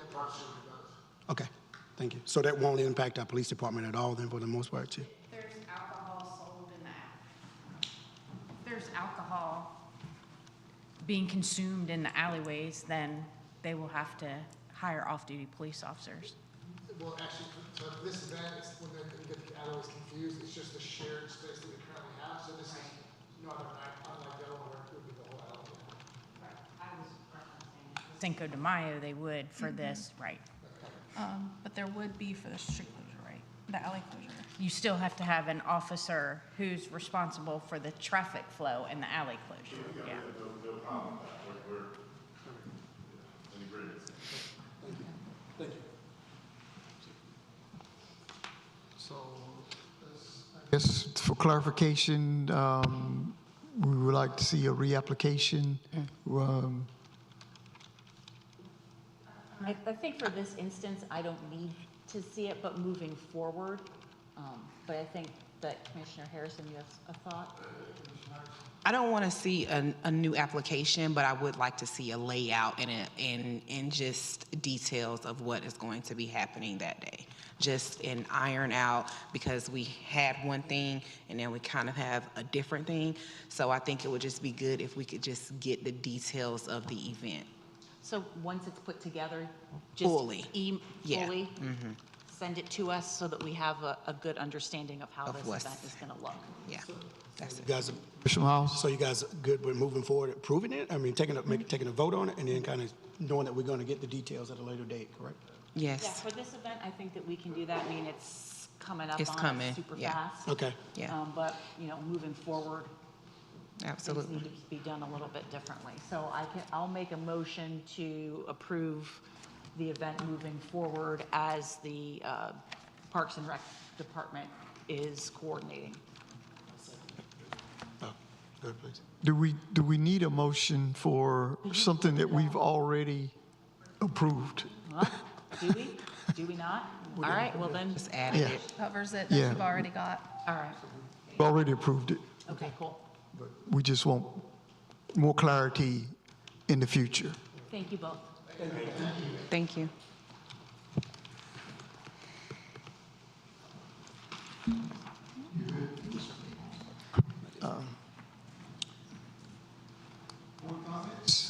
Or Let's see, wait a minute.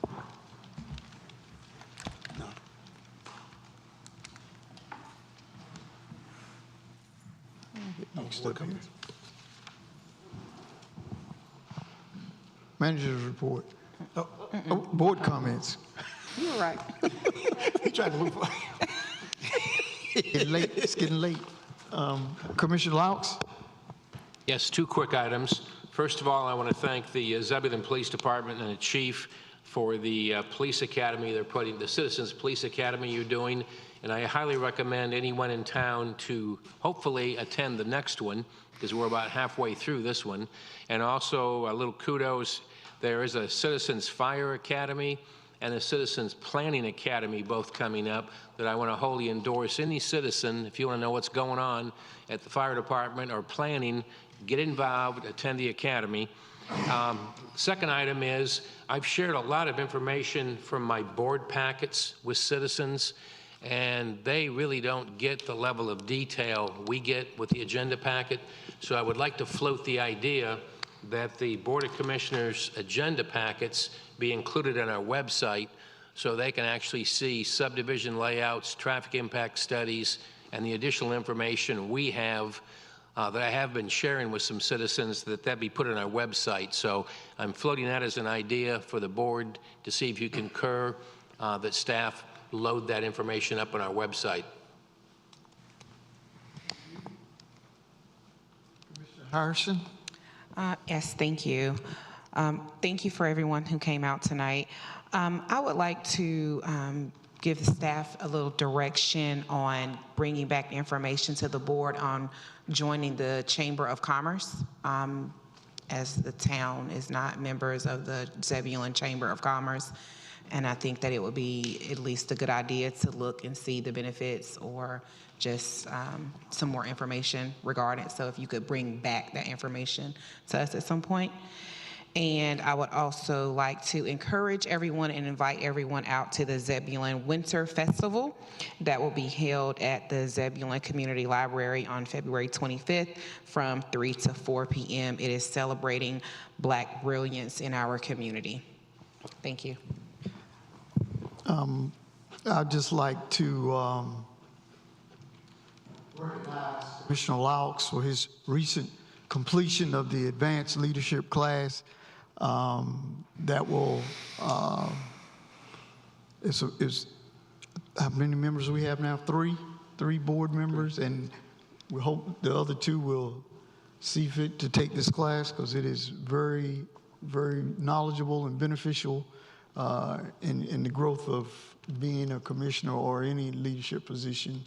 And I thank you, Commissioner Laux, for making that sacrifice. Awesome. Commissioner Miles? Comments. Life moves pretty fast here in Zebulon. If you don't stop and look around once in a while, you could miss it. So much has happened in the last 6 weeks since our last meeting. It's been hard to stop and look around. Some notables I'd like to mention. First, February is Black History Month, a month paid tribute as we pay it forward. And I thank you all who have come before me. I promise to do all that it is promised to keep the torch lit and burning brightly for the next generation. Next, I met up with our newest town employee today and would like to formally welcome Shannon Johnson into the mix. I also like to share, we have a few job openings for the town as well as opportunities to be heard. You can find links on the town website, and I have links posted tomorrow on my Facebook page. Earlier this week, we had the humbling opportunity to accompany Congresswoman Ross as she toured McClellan Bagpipes and our Boys and Girls Club. I highly recommend checking out all three. It is truly amazing that what we can do when we all work together. Oh, I also would like to tip a hat to Chief Borkin and those involved in the Citizen Police Academy. This class is absolutely worth it, and I hope we continue to offer these types of sessions for our community. Speaking of community, I would also like to invite the community to get more involved. Contact us, your elected officials. We can only properly address issues we know about. And lastly, it is with heavy heart, yet grateful heart, I take a moment to honor another notable Zebulonian who has left us, Mr. Richard Harris. He and his family have been a staple in Zebulon for as long as Zebulon has been Zebulon, and helped many in our community do the most trying times of their lives. May we now return the favor and be there for his family during these trying times. Thank you all, folks. Unity through community.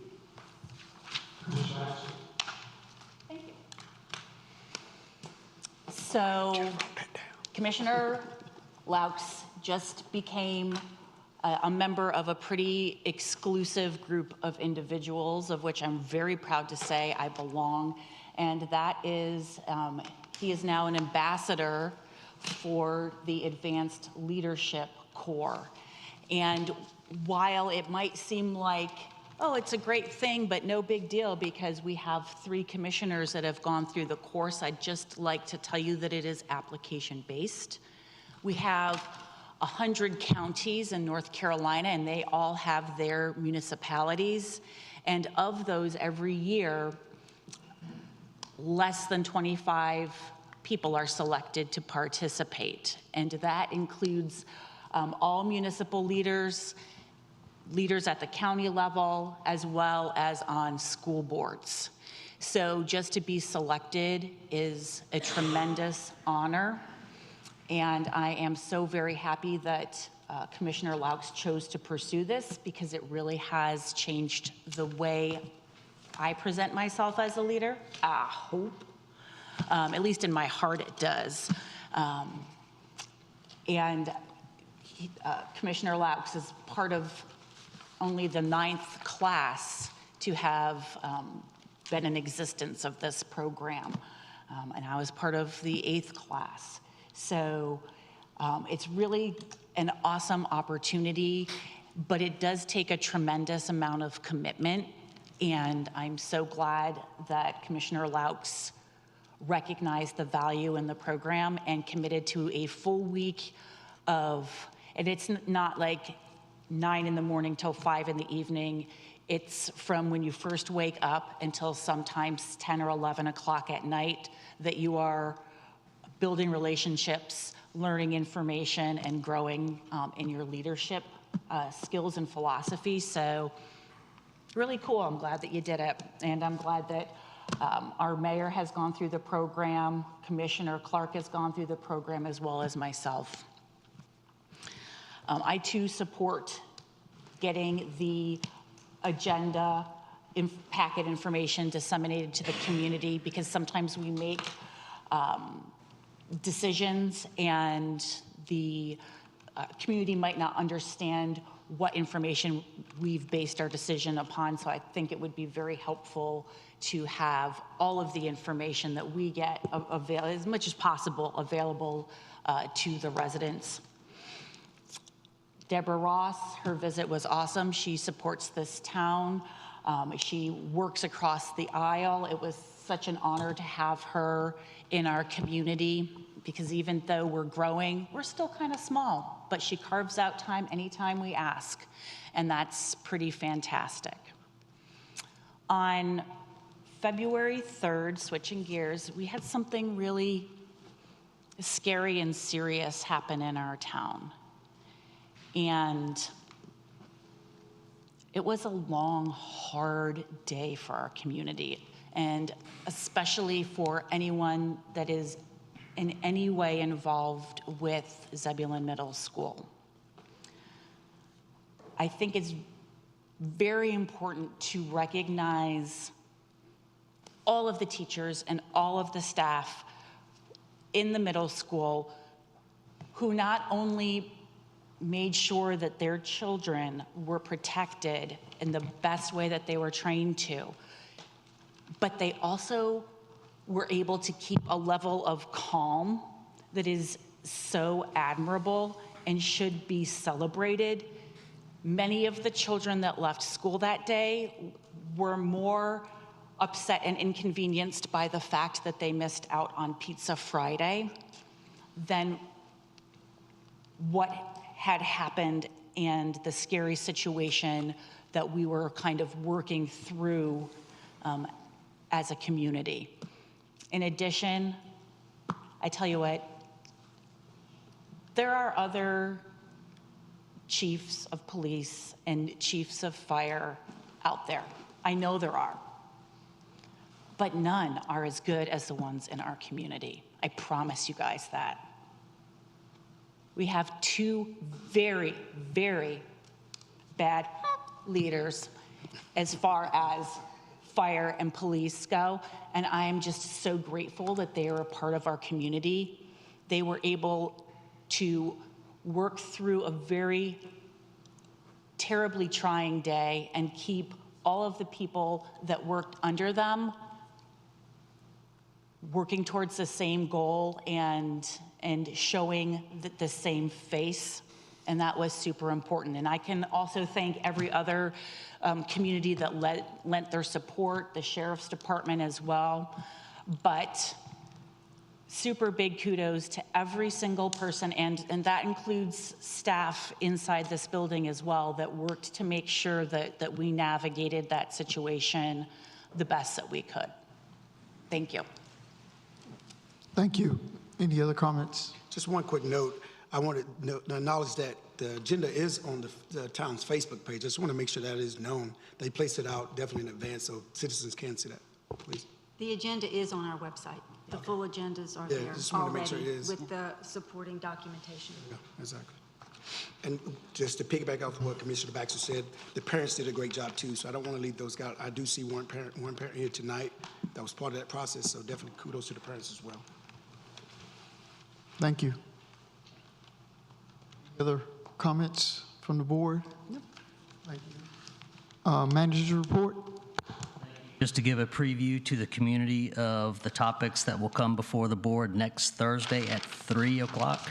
So the first topic will be the first presentation of the FY24 requested budget. So just a clarification, these are the unvarnished requests of all the different departments. So a spoiler alert for the community out there, when the manager presents the recommended budget, there will be things that will not make the cut just from a priority standpoint. But these presentations will give the full request of each department, not only what the requests are, but the rationale behind the requests. So the board will start and the community will start to hear what those requests are. The second topic will involve a potential bond referendum. So if the board is interested in moving forward with a bond referendum on the November ballot, then there are certain steps and schedules that the board needs to keep, and so we will be giving that information to the board at that meeting next week. Similarly speaking, if Zebulon is interested in becoming a North Carolina Main Street community, it needs to do so before July of this year. So similarly to the bond referendum question, we will have the steps and schedule associated with admittance into the Main Street program. And heads up for anyone out there interested in serving on the initial inaugural executive board of a Main Street program, please check out our website and look for the application to submit your interest. And then the final topic is Little River Park is under design. We will be submitting for grant applications, and with grant applications these days, it's not just free money, you have to match it. And you have to make some commitments, and so our staff will present to the board what those commitments are in money as well as planning so that the town can be in a position to officially submit for those grants to help us potentially pay for half of the costs. And with that, I will now recognize Michael Clark for a development update as well as an introduction.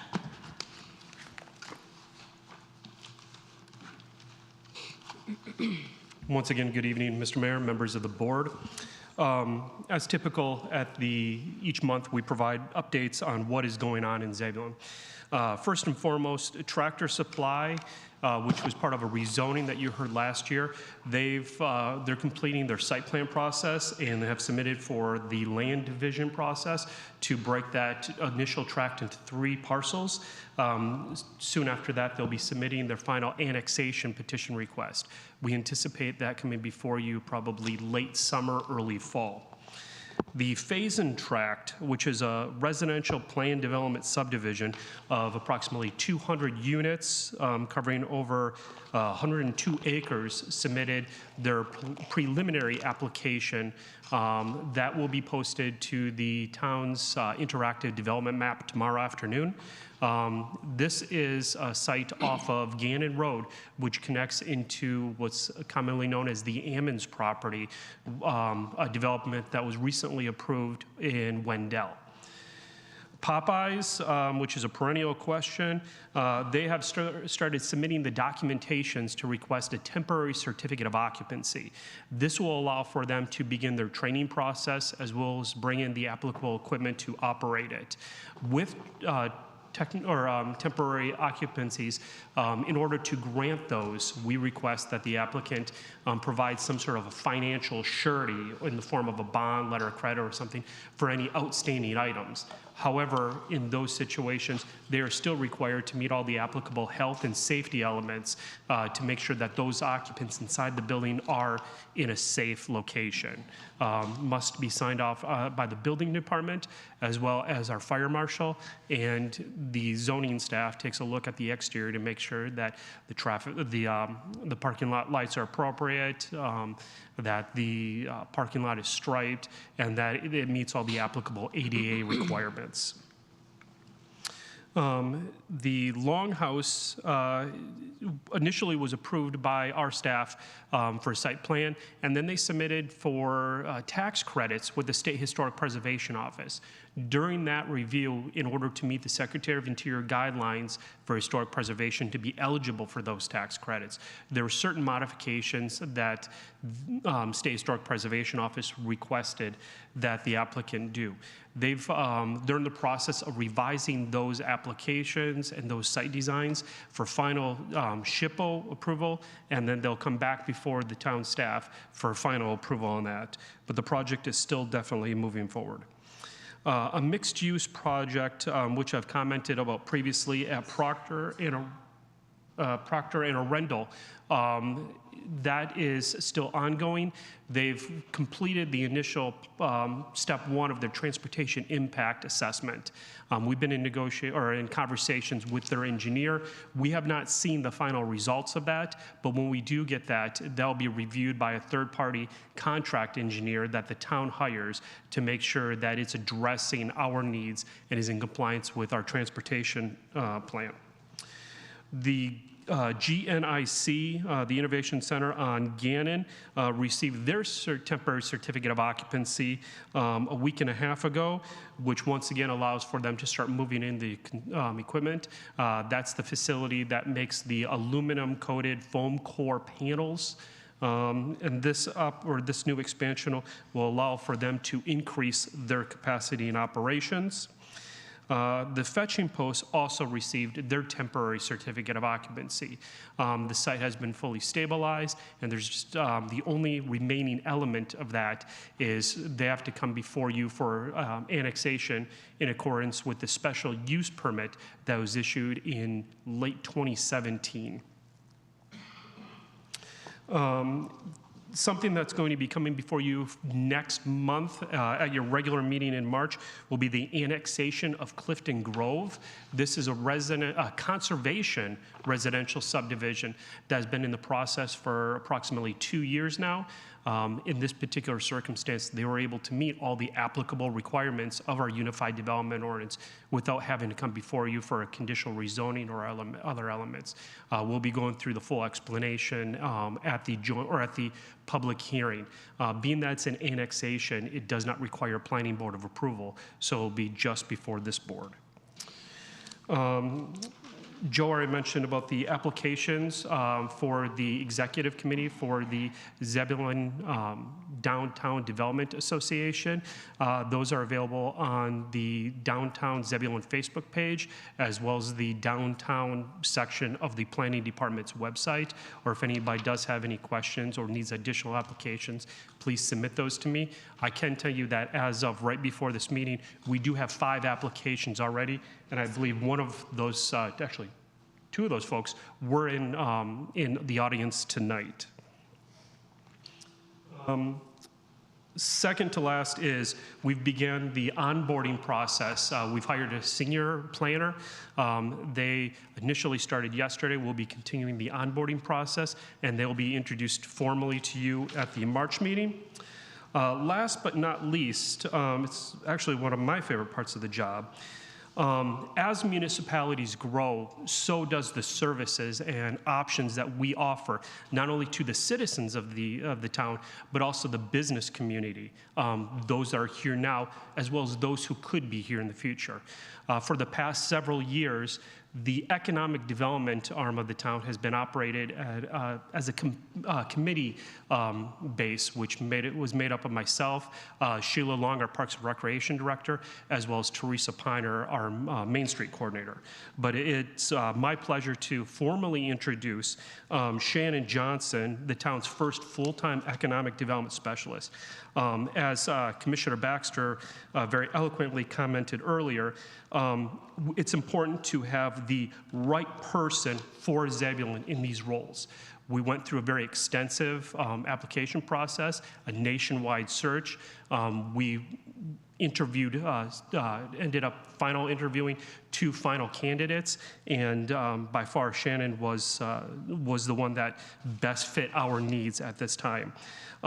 Shannon previously was the Economic Development and Planning Director for the Hillsborough Street Community Services and the Blue Ridge Corridor Alliance.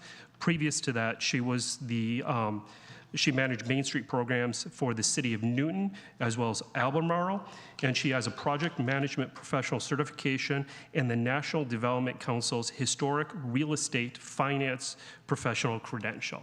So with that, I'll welcome Shannon Johnson.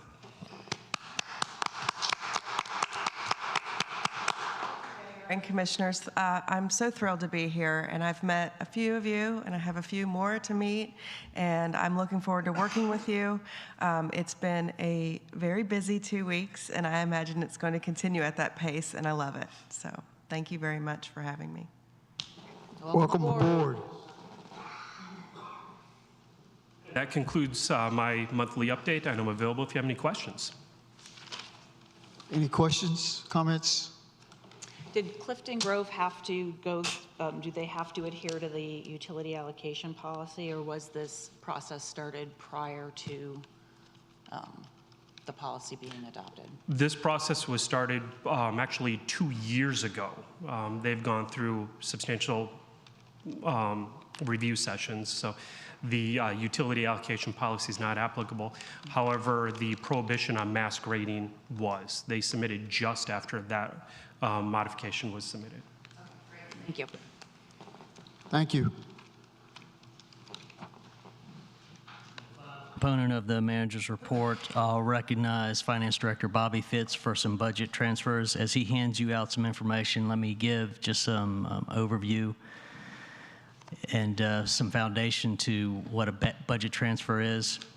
So the budget ordinance not only assigns money to particular projects and programs, the budget ordinance also assigns authority to the board and to the manager. So as an example, transfers of money from one area to another over a certain amount require board approval. So you had some examples of that tonight where Bobby came before you and he asked for a budget adjustment.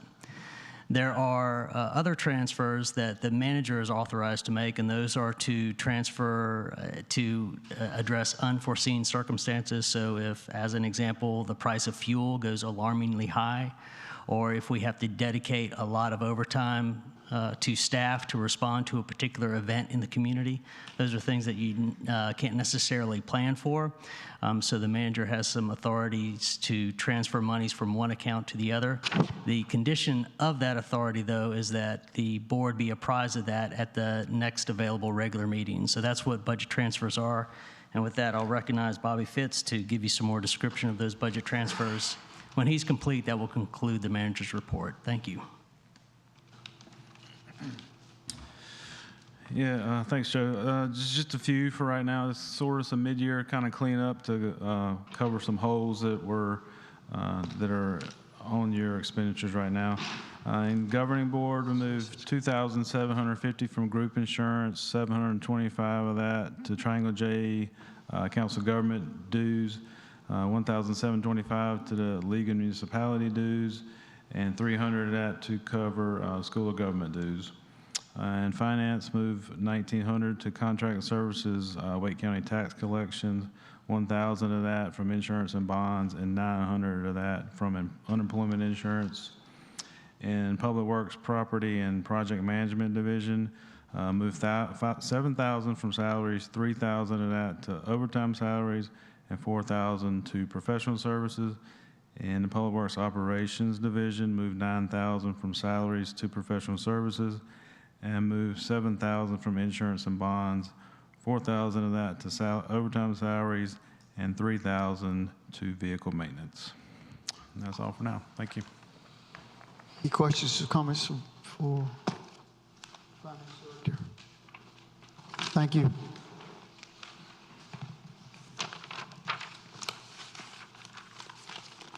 Any further discussion from the board?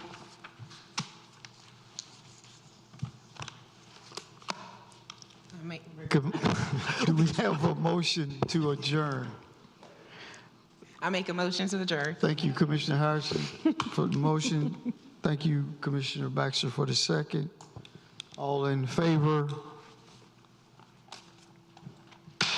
Adjourn.